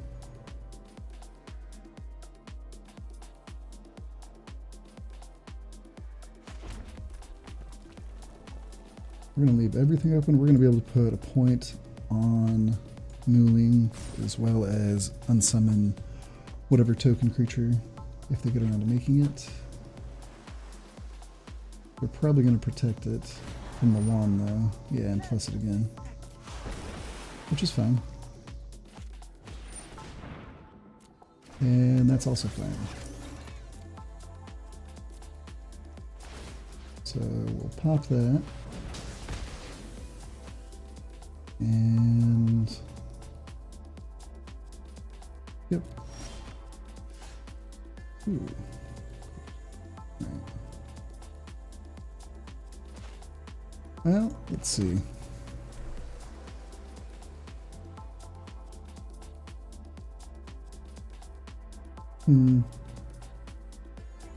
So we can outrage and unsummon, assuming that they're going to make a token this turn, which I think they will, which will double pump our Cutthroat. I feel like that's our best line, and we can save this elemental till next turn.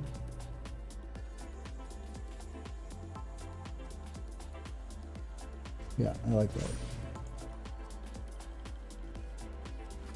Leaves us open for interaction, but that's just how we're gonna play this.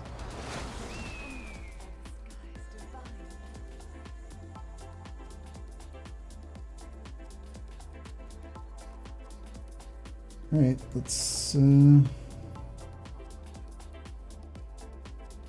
what they got, if anything. It's possible they have a convolute. Nope, nope, no convolutes. Alright. Well, that's pretty good for us then. Get rid of all of their threats on board, which is huge. I mean, Mooling actually is a pretty busted card.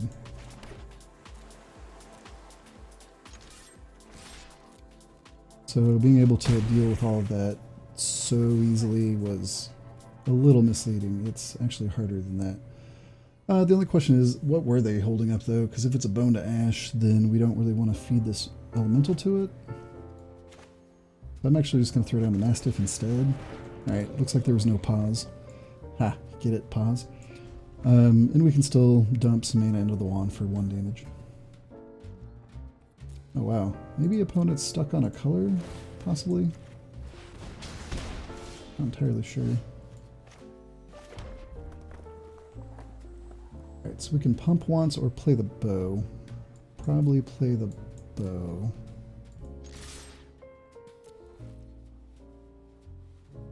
Yeah, let's play the bow.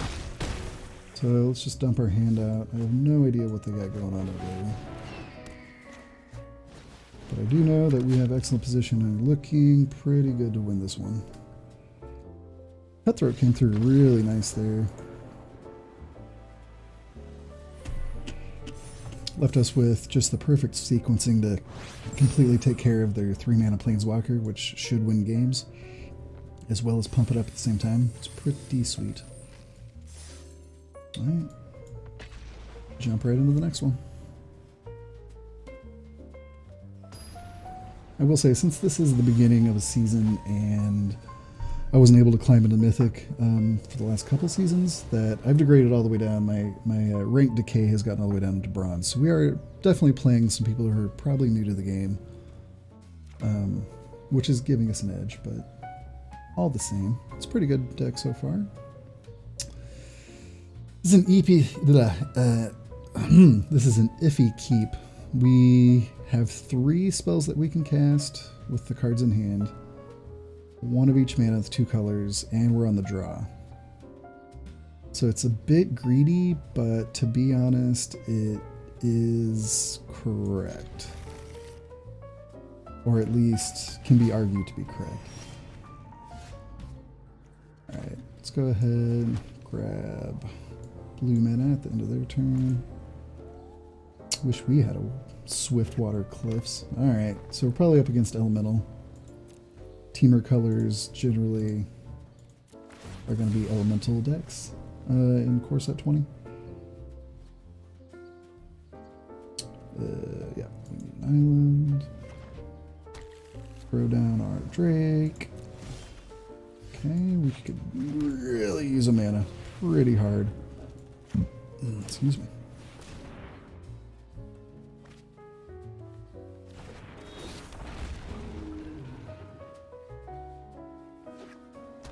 So, alright.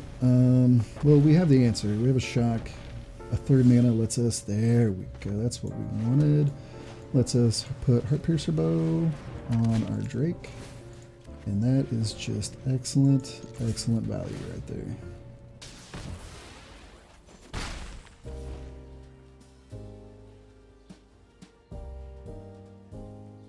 Pretty sweet, pretty sweet. We'll pop the Smuggler down and swing if there's an open board. If not, we probably play the Digger. It is possible if we draw another mana that we hold up Bone to Ash and Shock. It's like opponent's stuck on their 4th mana as well. Or at least they're stuck. We're about to be if we don't draw. Alright, we do draw. That's nice. Add to the board or keep opponent down. I think we need to add to the board, honestly, even though I just went through the whole rigmarole. So they get a 4th mana. I'm not afraid of too many 4 mana things, and it just allows us to keep Bone to Ash up for later creatures.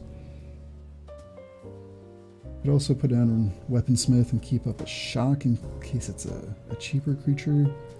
And then we can use Weaponsmith next turn if we don't Bone to Ash to hunt up another bow. As soon as we hit a critical mass of bows, it's really hard for opponents to stick threats. So we're definitely attacking. And maybe we should have put down the Smuggler for extra run and get 'em damage. Oh, alright. Opponent has... Ah, Sailor. Oh, actually... I think we just want to... Yeah, let's still just shock this.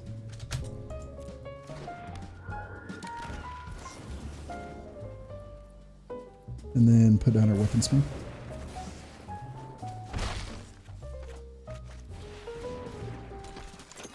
And... Yep, call it a day. So now we're going to have a lot of options. We totally will take another mountain off the top. Alright, Frost Links. Not too scary. Let's put out Digger and move Bow to Weaponsmith.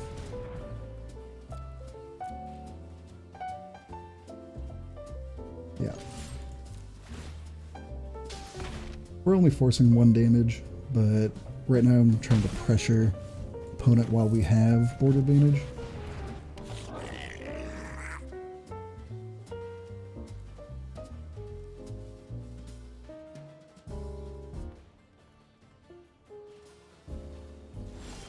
Ooh, and they're just stuck like Chuck. So...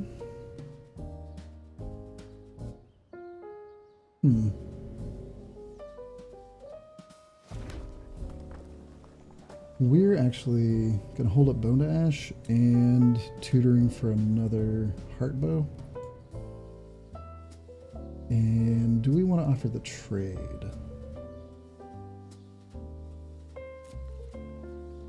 Nah, let's not offer the trade. If we're going to get another Heart Bow,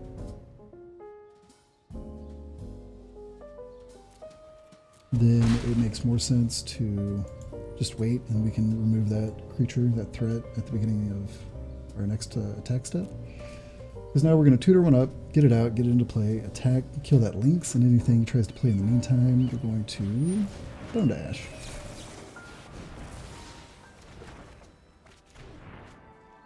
Very nice.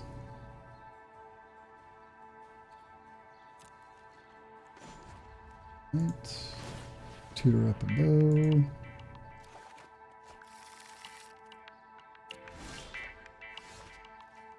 And let's see. We need 2 mana to move the bow. If we use Weaponsmith as ramp. And then that leaves us with 4, which isn't enough for an elemental. Let's go.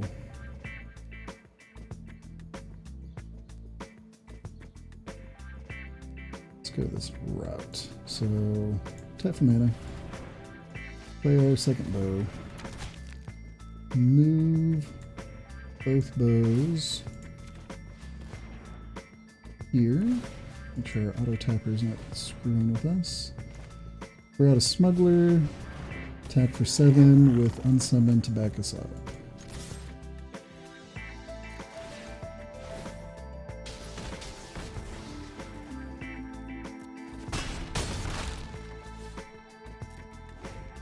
And not too shabby. So even if they drop something huge, we can just unsummon it. If it has just 2 life, we can kill it.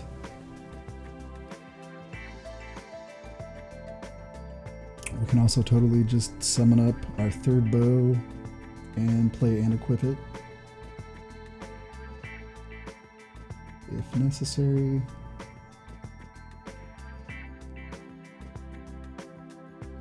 The opponent's finally got some mana and they're trying to figure out how they don't die in 2 turns. That means that we've done our job.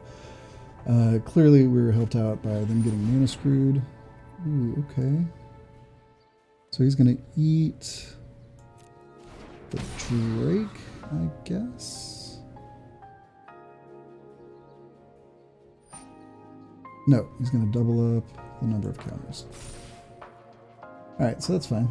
We're just going to unsummon that. And that's pretty much game for us. Oh, we're just going to naturally draw our 3rd bow. So, go down our elemental, get in. And we're looking pretty airtight. Nah. I was gonna think about if it was advantageous to use that last mana to move a bow around, and a lot of the times you want to think about that to make sure you can use as much mana as possible, but it didn't seem like it was going to make a difference. Can't imagine too many things. Alright, opponent's going to come back out and probably eat something, but it's not going to matter. It doesn't have reach, does it? No, just trample. Alright, that's going to be game.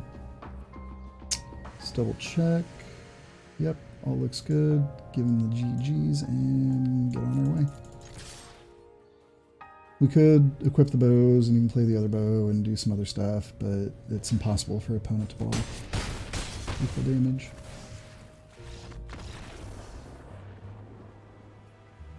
Alright. Pretty good streak so far. Got ourselves 3 in a row. Yoink. Yoink, yoink. Rip them up. Rip them up with these bows. Do you even bow, bro? Do you even get in there?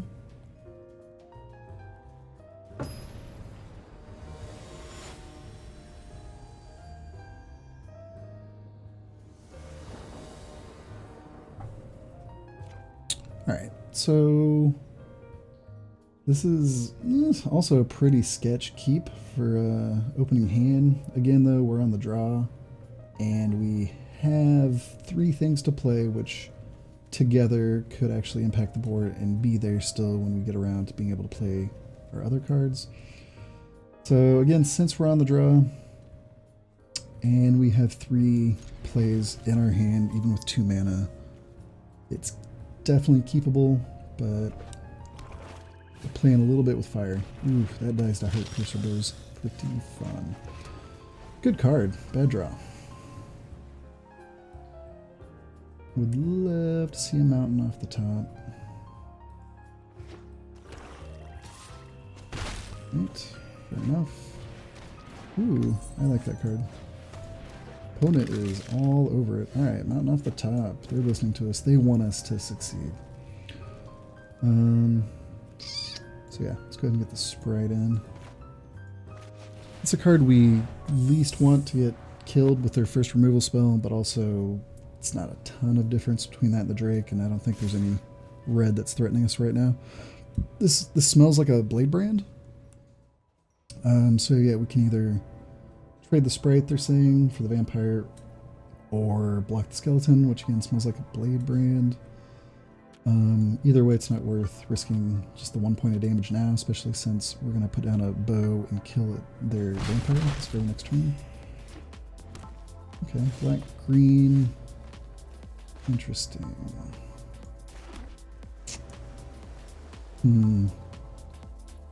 We could just swing back in with the Smuggler right now and erase them. The problem being, though, I mean, it's only 1 point, but that lifelink's already gained them 2 life. If we swing it again, we're essentially making the attack less effective. So I think, even though this feels scary, like they're going to bring a Disfigure out or some other nasty business, we're going to go for the combo and see if we can't kill their Vampire. Alright. No Disfigure. We're clear.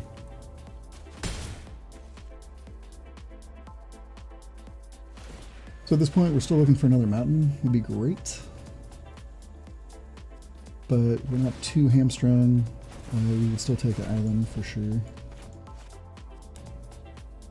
But if not, then we get down our Weaponsmith and possibly just start trying to get our bow advantage going. We are behind. Ever so slightly. Alright, opponent's really digging for another land, it looks like.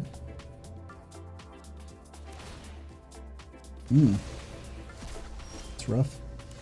Looks like they got a pretty good deck. They're just stuck. Wow.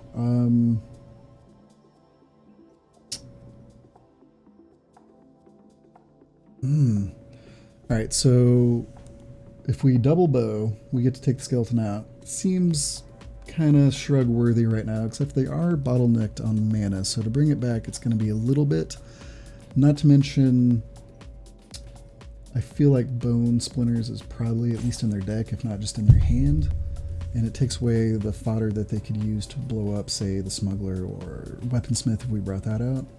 So I'm just going to go ahead and go for it. It's putting a lot of eggs in the one basket because now Sprite is just got a target all over its head. But so far so good. You know, Heart Piercer Bow is keeping their little tiny 1 and 2 drops at bay. Feel like we're about to see a slightly bigger creature, but we got some answers for that. Provided. If the board's clear, we Smuggler Swing. Well, it's looking pretty clear. So Smuggler Swing. We're also stuck. I mean, we're more stuck on mana than the opponent is right now, so to be honest, these bows are the only thing that have given us a advantage again, despite being behind on land drops.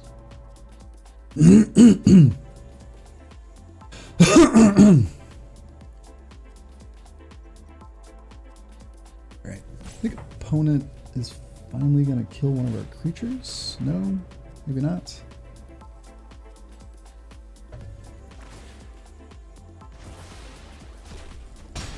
Yeah, they're getting all sorts of stuff in their bag of holding. Oh, okay, they were working on 3-color. Okay. Mammoth Spider is pretty awful for us, especially since we cannot seem to draw a land. 3 lands in our top 13 cards is very unlucky. Yeah, I mean, that's under 25%, which we're running over 40% mana, so pretty unlucky. What can we do with our limited resources, though? Alright, I think we Weaponsmith, Smuggler makes Sprite unblockable, and swings in. We just try and keep the pressure up. Seems to be our best bet. Possibly, actually, it's better to put down the Pack Mastiff.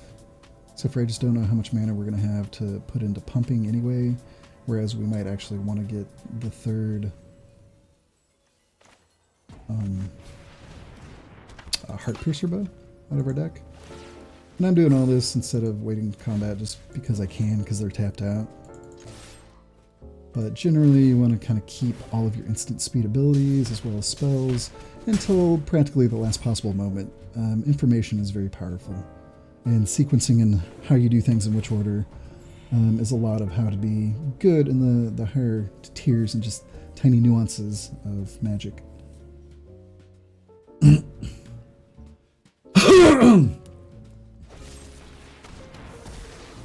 Alright, there's the murder that I was kind of feeling our opponent had. And they're pretty much out of cards, so we got a pretty decent let up if we can ever draw literally just any other mana. As we're running at almost 20%, which is kind of ridiculous. Alright, well, just for mana efficiency's sake, we're going to try and keep pressure up. We'll use Weaponsmith to get another... Oh, shoot. That was not what I intended to do. Alright. Totally did not pay attention to the fact that they killed the goblin. For some reason, I was just not going to pay attention to that. And we came very close to punting. I guess you could say we did punt. I punted pretty hard there. Lots of punts. I did it. Oops.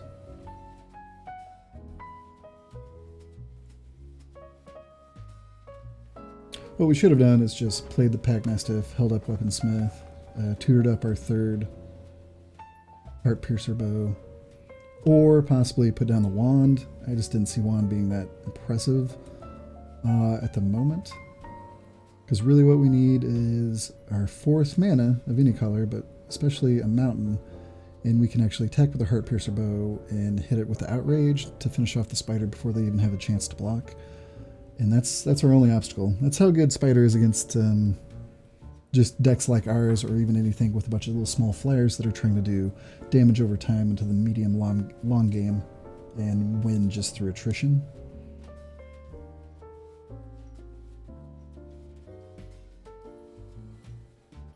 I'm not sure what opponent could be thinking about. Maybe popping their Bag of Holding.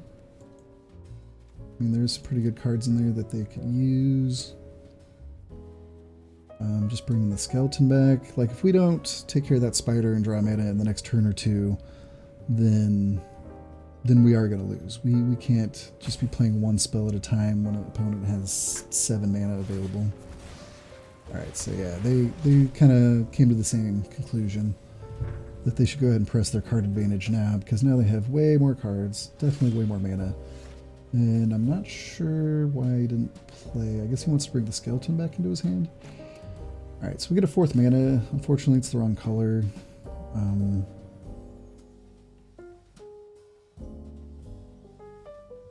Super unfortunate.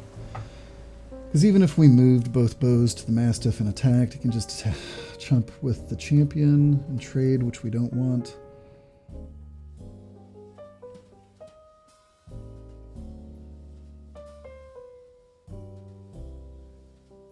This is an awkward position.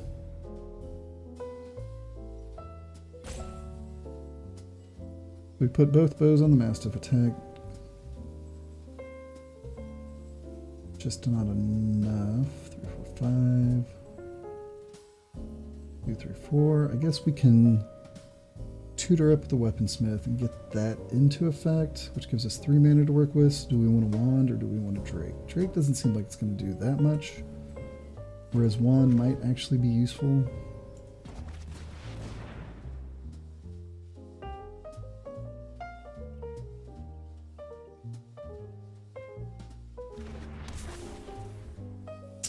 And we wait. That mammoth spider, it completely froze us in our tracks.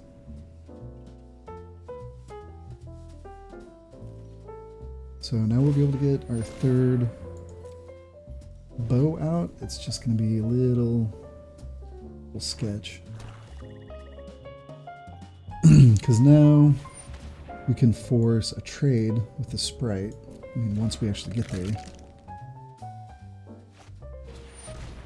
Okay.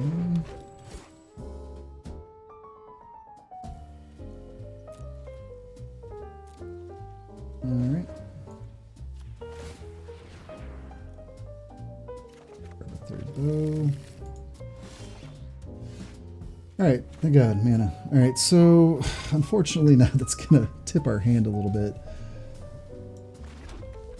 But I think we'll still be okay.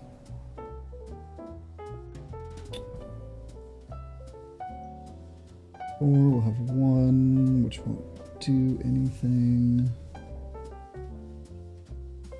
So we're just going to attack in.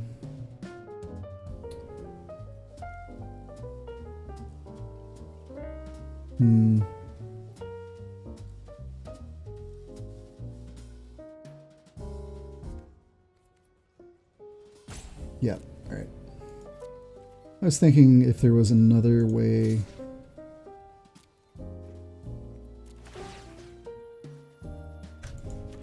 for us to add up to wink. Wink. Go. For us to spread our damage out and make better use of it, but if they have a giant growth, or excuse me, a cycle, which they don't, then we were screwed either way. Alright, so we're back on track. Do we want to play this other bow now? I guess it is holding back 2 damage. 3, 4, 5. We'd have to draw 6 for it to matter.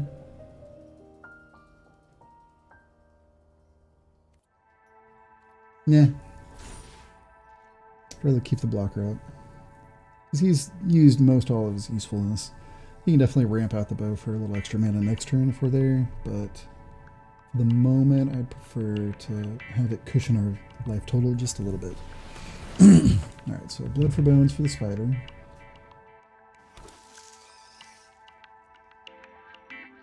Definitely plenty of recursion in our opponent's deck. Even does a prismite and couple other little beads. So,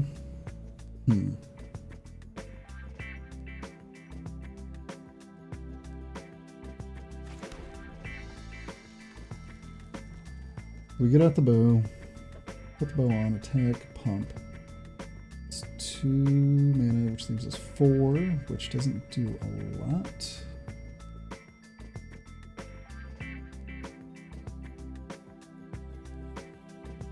We can also move both bows to the Pack Mastiff, and pretty much 3 for 1 about anything. So if we put all 3 bows on the Pack Mastiff, we kill, we hit. It's 2 and 3. It's in a 1 pump, 3 damage, so that doesn't work. We put 2 bows on the Pack Mastiff and attack. And we have up to 3, so that's 5. Probably blocks there or there. We take out 3 creatures, which I don't hate, but they have a lot of recursion. So I think we just have to go with our original plan, which will include putting the bow down, putting the bow on, and attacking in. I mean, he's going to be able to recur with the Gravedigger again, but we don't have a lot of choice. We have to get through the spider, even if we have to kill it 3 times.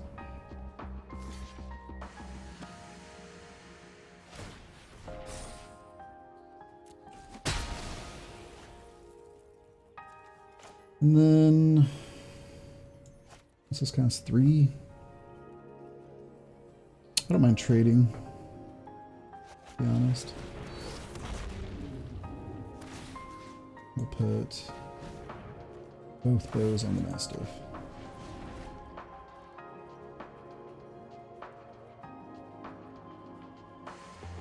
It's a little tricky figuring out where to put bows and how to arrange. Ugh, that's not good for us. That is a lot of value for the for opponent. Alright, so yeah, he's going to put down the other vampire possibly. 3,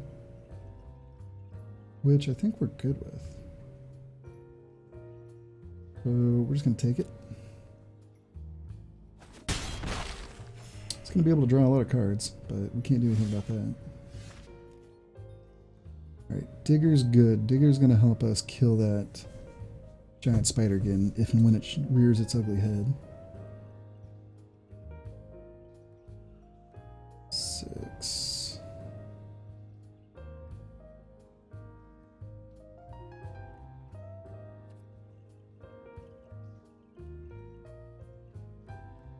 Could put the bow on and use the wand to kill the tracker.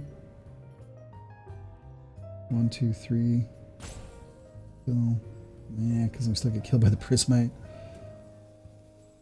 I think we attack with both. We double pump. 1, 3. I don't like it. I don't like it, not one bit. This is tough. Alright.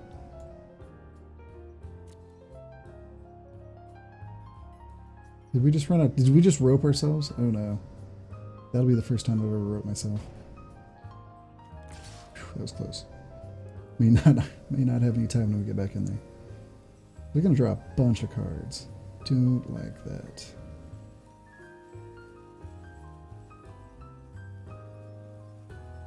Yeah. Here we go. Prismite down. Dark Moon down. Okay, draw a card. And gain a life. This deck is gonna hose us pretty badly.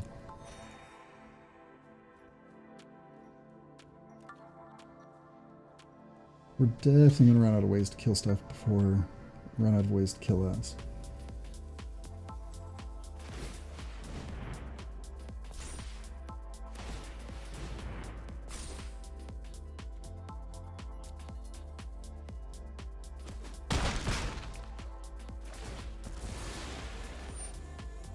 Yep.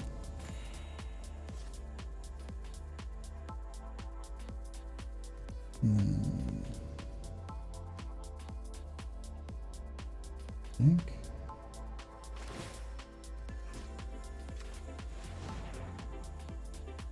Yeah, all right.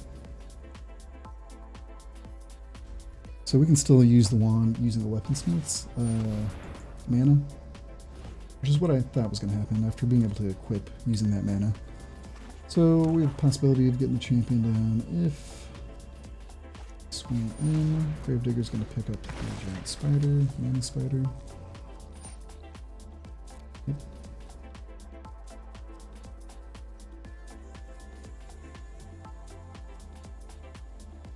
Down comes a spider.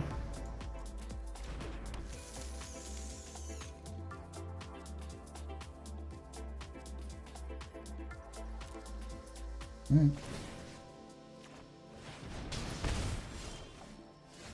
Digger. So we can double digger, or we can elemental. 4, 3, 4. If we double tap him, and then 4 tap to kill. What's that leave us with? So we tap 2 here, put that on. Tap that, that's 3. That leaves us 3 for destructive digger. I don't hate it. They might just take the damage instead, which isn't stupid.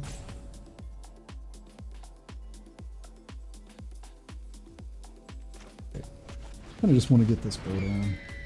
Or excuse me, this elemental down, and we'll just put a bow on it.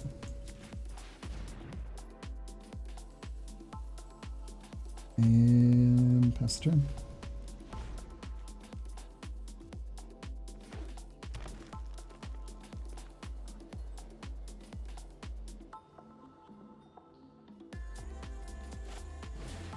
Okay, still no bone splinters yet. There's audacious thief. So audacious.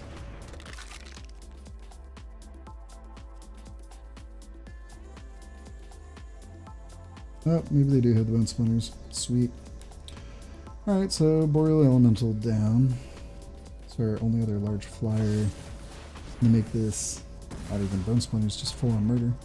It's the second murder for him too.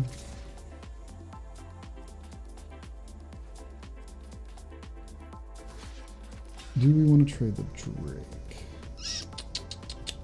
Not particularly. Yeah, we'll just block, take 2. Oh, they actually went aggro. Alright. So they don't care about our heart piercer bows, apparently.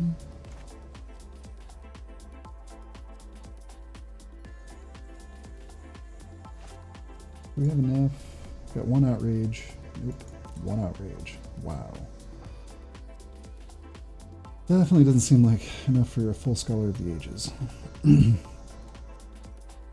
So instead,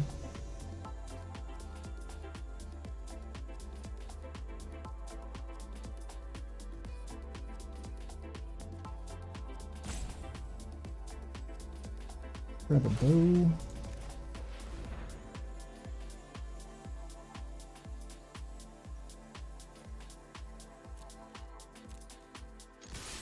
Oh, and then we hunt again. Misclicks for days. Misclicks for everyone. Luckily, they can't actually kill the weaponsmith, but we just deprived ourselves of a very valuable blocker.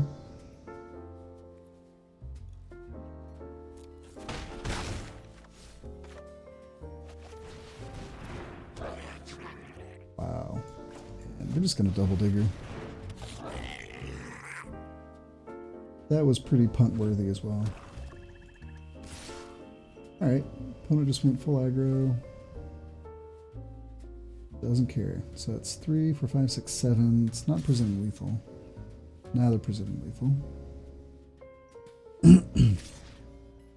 Yep, and they went full Monty.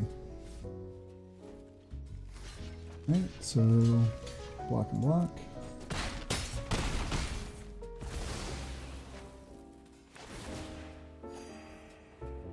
Opponent definitely got their deck online. They've drawn 8 more cards than us and gained probably 6 or 7 life.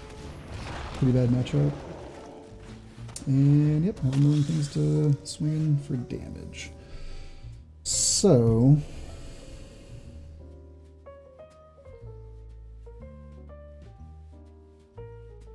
we're going to save the digger to block, sack, destroy the wand, kill the spider. We can still attack with the Drake. We have 4 trample that comes our way that's going to kill us though. So we need to make that into 1. We can kill something else too if we want.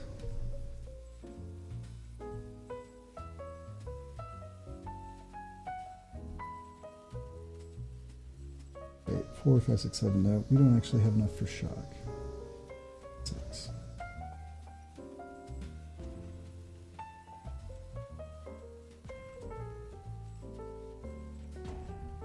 Alright, we can do this though.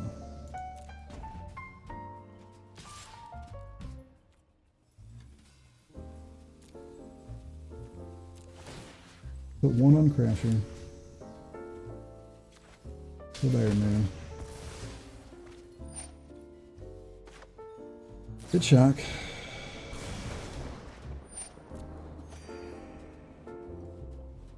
Oh man, did they literally pull a cycle or plummet? Okay, well, that's fine.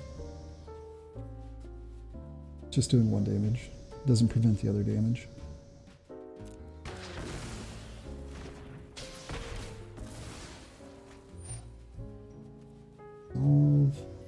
I think we get to stay alive 1 more turn. What that means to us, I do not know.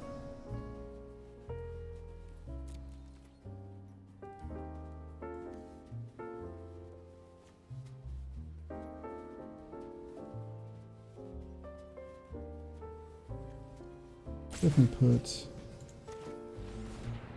1, 2. We just put all 3 on, don't we? Yeah.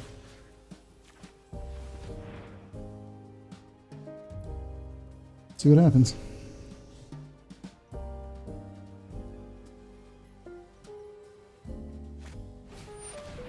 Pacifism, it's not great. Don't care that much though. It might be that 1 block we needed, right? So now it's just enough, right? Yeah. Well, that was a brutal match.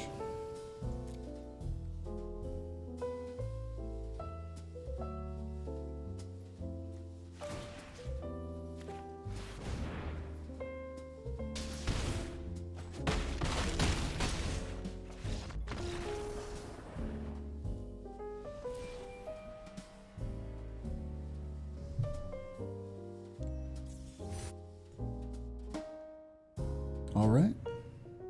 See if we can shake that one off. Go for another clean 4 wins.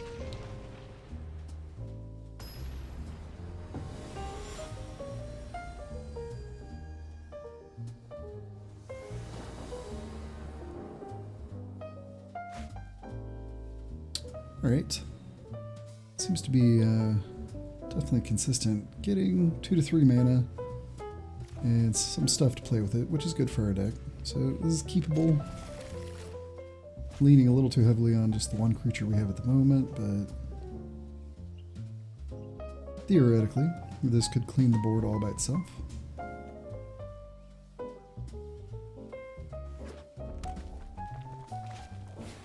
Alright.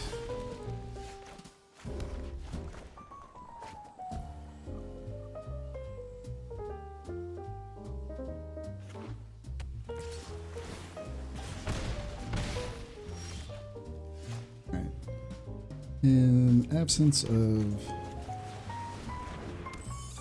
any threats in the sky, we can get a bow down and attack in freely next turn. Interesting. Excellent. We definitely wanted that mana. And let's see if we can get to work here. Yeah, so far so good. It's probably the best start we've had so far, just because now we have access to 2 of each mana, 1 of our outrages in hand. We can Mastiff and Bow next turn, or if there's something we want to kill. Alright. I'm ready. Let's do this. Ooh, actually plussed. Interesting. Well, so now we can go 2, 4.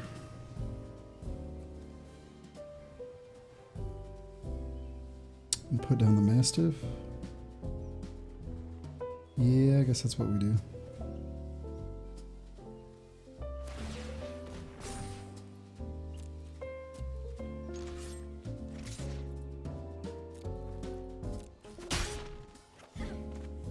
Not cool. And we'll keep up our shock to do it as a surprise. That way if they tick down to kill one of our creatures, we just immediately retaliate. Looks like they're going a different route though. Have some of that magic stuff. Interesting. Okay. Well, unfortunately for our opponent, we're going to be able to take care of that immediately. And we'll go ahead and still shock Chandra. Take her out as well. The only one with temper.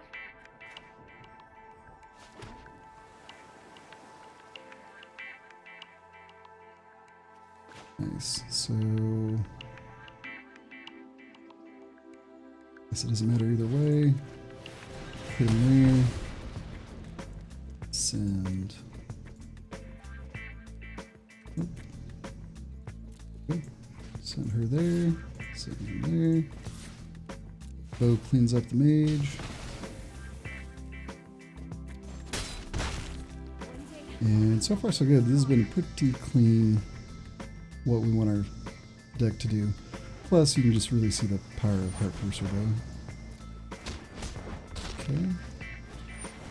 Okay.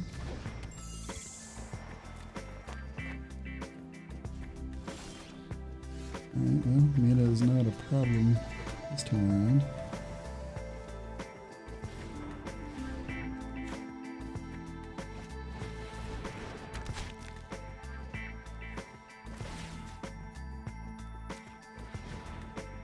Yeah, opponent's giving us the nice. I'm gonna go ahead and get the wand down instead of pumping. But just look how much work the bows have done already. Killed 3 creatures with it.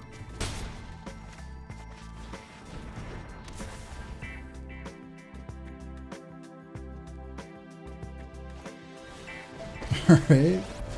Got some Chandra Tribal and Limited. Okay, they're gonna try and aggro. Eat 1. And that Lavakin Brawler does some work.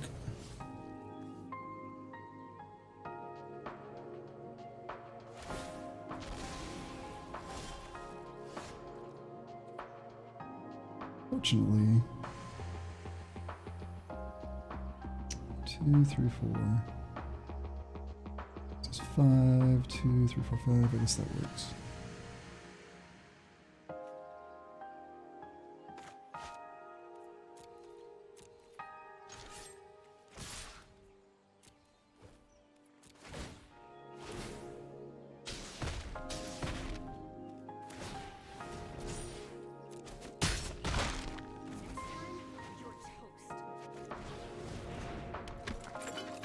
And we'll set an end stop. Get our 1 little dink of wand damage. Alright, opponent is really getting in there. So let's kill first.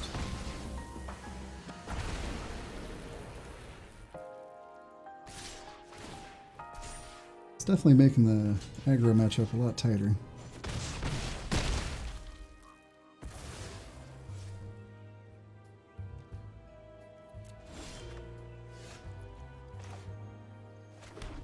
Alright, so we can set the weaponsmith back to I guess that's still a chump. It'll be a 3/4.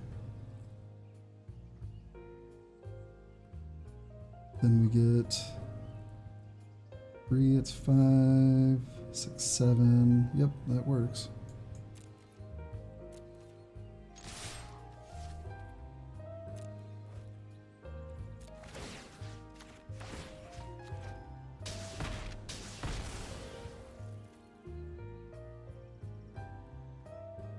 Let's see. Pump. Pump. Pump. Still leaves us a blue for Weaponsmith. 6. Do we want the 7th?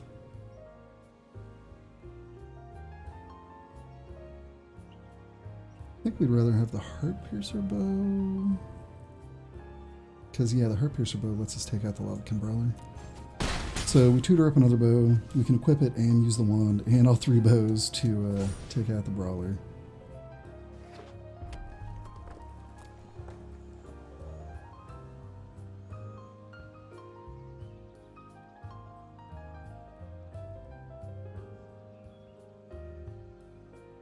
It's also lethal on the backswing, so they don't have a lot of options. Not sure what could be in their hand that could actually win them the game right now. Yeah, so we'll chump.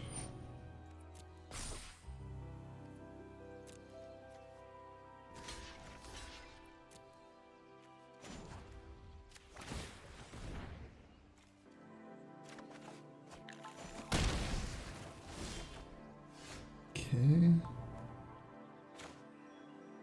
So now let's think. So 3, that's 5, 6, 7, 8. That's not going to be enough, so actually we're going to go this route. Sure.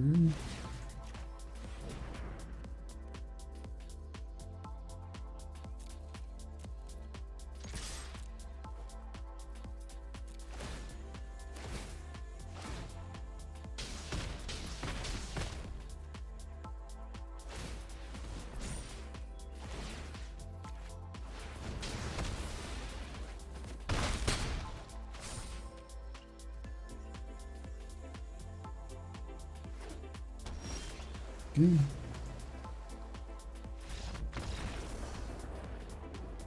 Pretty by the book. Bows. Bows on bows on bows on bows.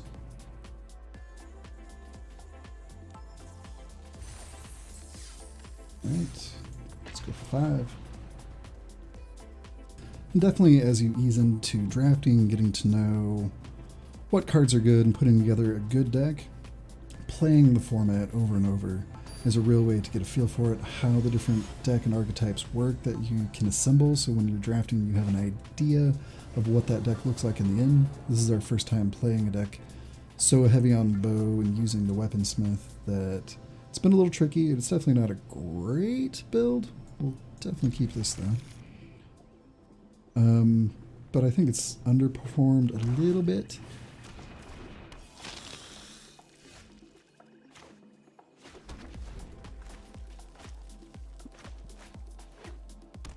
A lot of options. I think we'll offer up the Drake to trade. Or maybe we just trade with the Mastiff. Yeah, let's offer up Mastiff if they want. Swing in. Though we won't actually take the trade because we want to put down the bow. Just take out the Vampire on the backswing. And or trade if they put down, sure, Huckins here. Or actually, I guess we kill that first. Plenty of bows.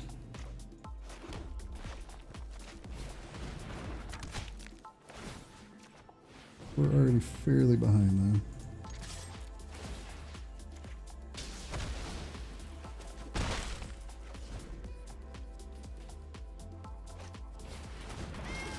though.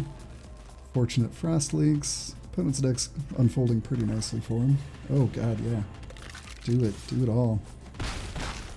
Gross. Alright. Do we need 4 mana? No, because that's essentially 3. It doesn't matter right now. So that's 3 as a blocker. Let's go ahead and put down Evolving Wilds, Player Digger, and pass the turn.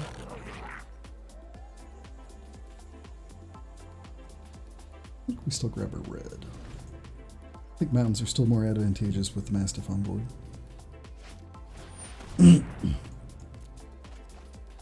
Full price divination. Opponent's got a nice deck. It's got a deck that I like to play. Blue-black, probably some good synergies. We will trade for Burglar, and we will respect a possible Blade Brand, but it won't stop us from attacking. Just need a Burglar. Problem is, we're just so buried right now. Oops, almost forgot to crack. As far as our life total wise, that we have to stabilize. We won't put enough pressure for them to stop attacking until we kill more of the creatures.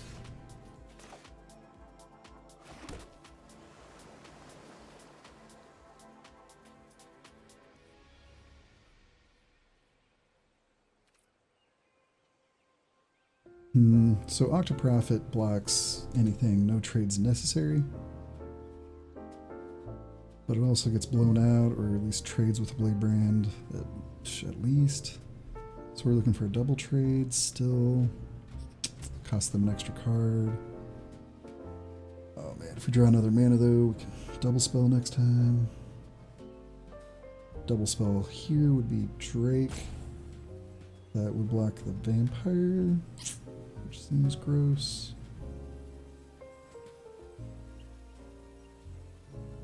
Two, 3, 4, we go to 7 or 6. It's unfortunate.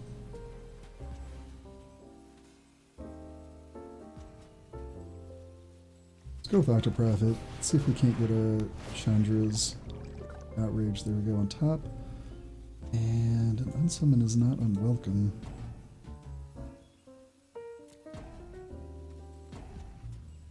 Yeah. So, go Chandra's first. And that might help us stabilize. I'm assuming that opponent's going to have some Soul Salvage, some different recursion in their deck. Definitely playing the tempo pretty hard. We're going to trade the Mastiff off for the Burglar. Problem.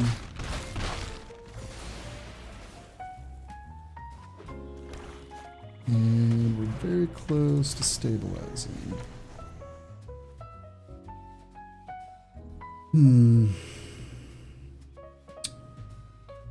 6. We're gonna have 1 life left. Yep. 1 life. Which means we're practically dead on board anyway. We put down the Drake and the Wand. That doesn't help.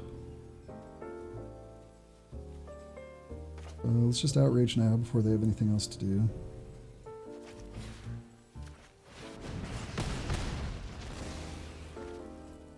Take our 6 damage. Let's go ahead and put the bow in, I guess. Why not?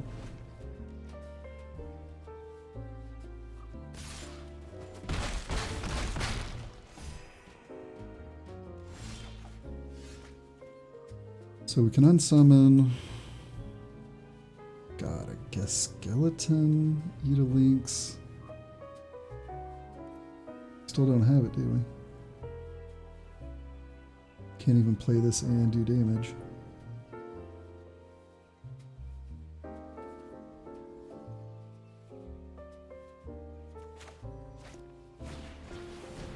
It's not enough. Too little, too late. And if we bow,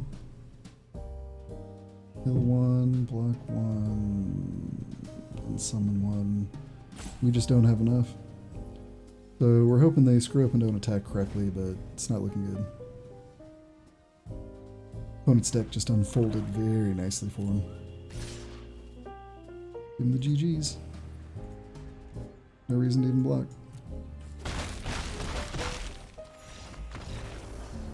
$8 short. Alright, well. 4 and 2. I feel like this is about the power level of the deck, depending on how draws go.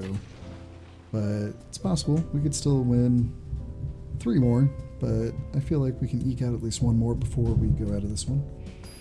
And now that we've drafted blue-red and got a little better idea, we'll know how to make it more powerful. Essentially, we don't have enough creature mismatches. This is okay. It's an okay starting hand.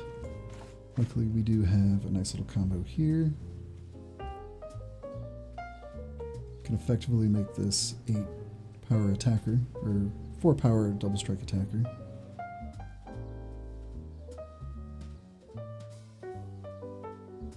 Or actually, I guess it'd be on our turn, so still just a 3/2 double strike attacker, but also it can be a 4/3 double strike blocker.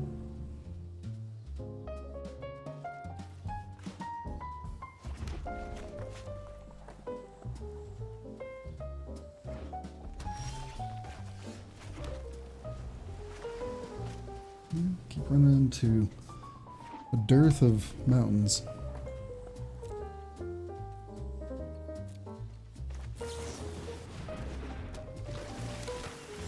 Right. Go ahead and take advantage of this clear board. The opponent kept a slow hand or possibly having some mana color trouble. Interesting. Right. Just gonna keep playing with creatures on the curve, and Octoprophet's gonna let us get hopefully a mountain. Ooh, and another outrage. We'll just do it like that. 2 outrages are very welcome.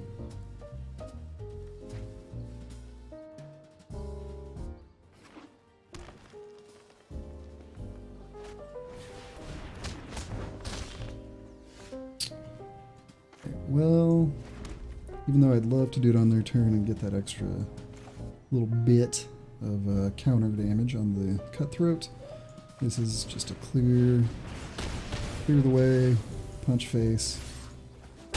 Looking pretty bad for opponent. So opponent had a slower deck and stumbled on mana. We're assuming some form of Temur Elementals. Can't imagine too much can save him here. We just got a real fast start out the gate. And okay, there's a little life, and they know they're dead. Alright, so we'll attack. We have Uncaged Fury if there was any shenanigans, but there was not. And we clean up. That's the kind of game we like, right? Pretty much just a reverse of what happened the match before. Alright, so there's our 5. Let's see if we can go Gen positive. The Promised Land. Land of infinite drafts back to back to back. Alright, 1 more. Let's do it.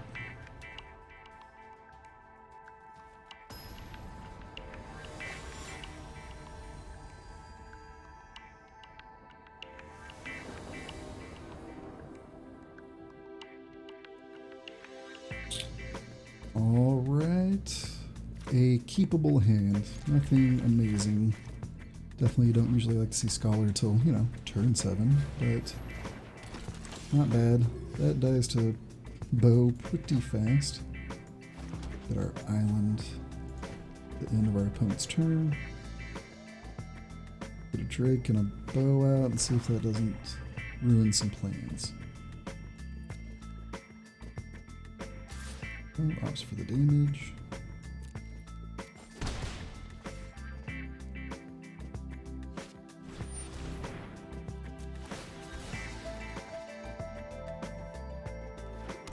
And it looks like they have a black-white left game deck.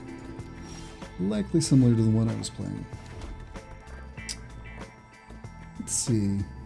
The Mastiff can attack into this board as is, but the Drake will be able to attack into a board minus a flyer. Go ahead and put the Mastiff down. I feel it's a little dicier just in the aspect that we might not be able to attack with the bow next turn, but it does offer up a blocker as well. Alright. Opponent bringing the heat. Comes in to grow Imperialist.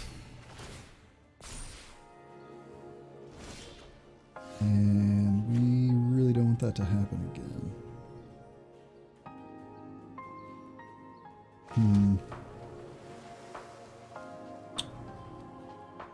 I think we need to play the Digger to discourage the Chaplain from attacking. And then hopefully that means they... Hopefully... he's going to gain another life with the Soul Mender. That is unfortunate. We still will be within range with the bow. Outrage combo. But if we put the bow down this turn, then there's going to gain 2 counters at least. In fact, actually he's going to have 2 counters anyway. That's going to get out of control pretty quick. And racing is not good against a life gain deck. So let's hope that we don't get blown out too quick here.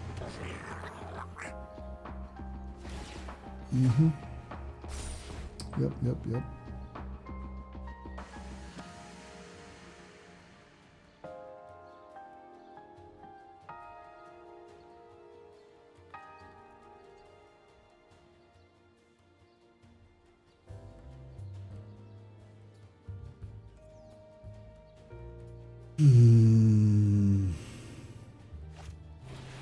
That's not great. We're very close to pumping that up. And it also being a 4/4.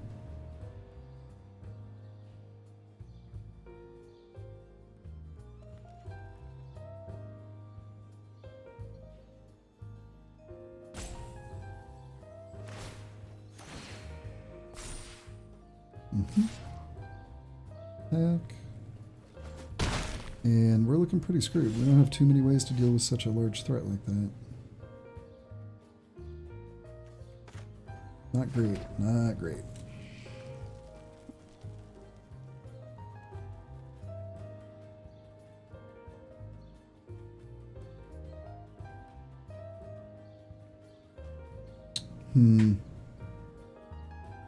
That's going to be a 4/4.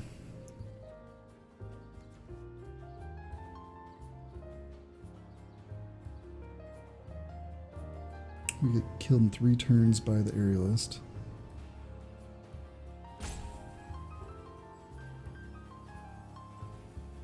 And we don't even necessarily want to let him untap, because then he'll just soul him in for 2 life again. This is not good. So we can chump with the Drake. We're just going to keep getting bigger and bigger. I don't know how we actually take care of it. The bow gets us to 5, which is already not big enough. It's not good.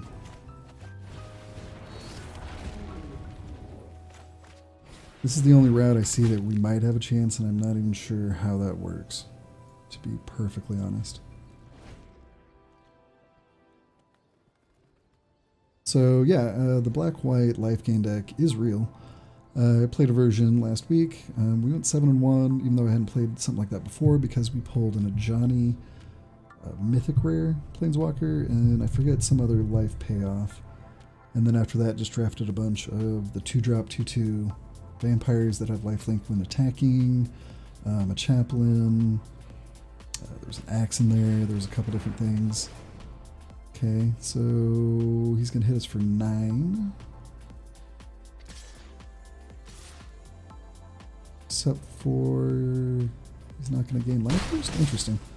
Well, they missed out a little there on some damage. I don't know why they didn't soul mend before the fact. Would have had us down to 4 instead. Not terribly pertinent right now, because we're fairly screwed. It's going to be 6. So if we put out bow and attack, then we're just dead. Dead anyway. He just needs to do Soul Mender and then Soul Mender again, and that's 7 damage we can't block. So we are dead. This game is over. And we'll give it the old college try, but it's not going to help. He activates Soul Mender to get his extra life. Oh, alright. Okay. Then maybe we do this.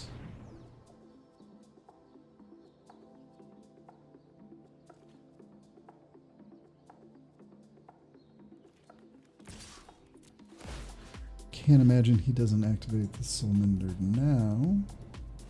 There he goes. Alright. So we staved off lethal for one turn.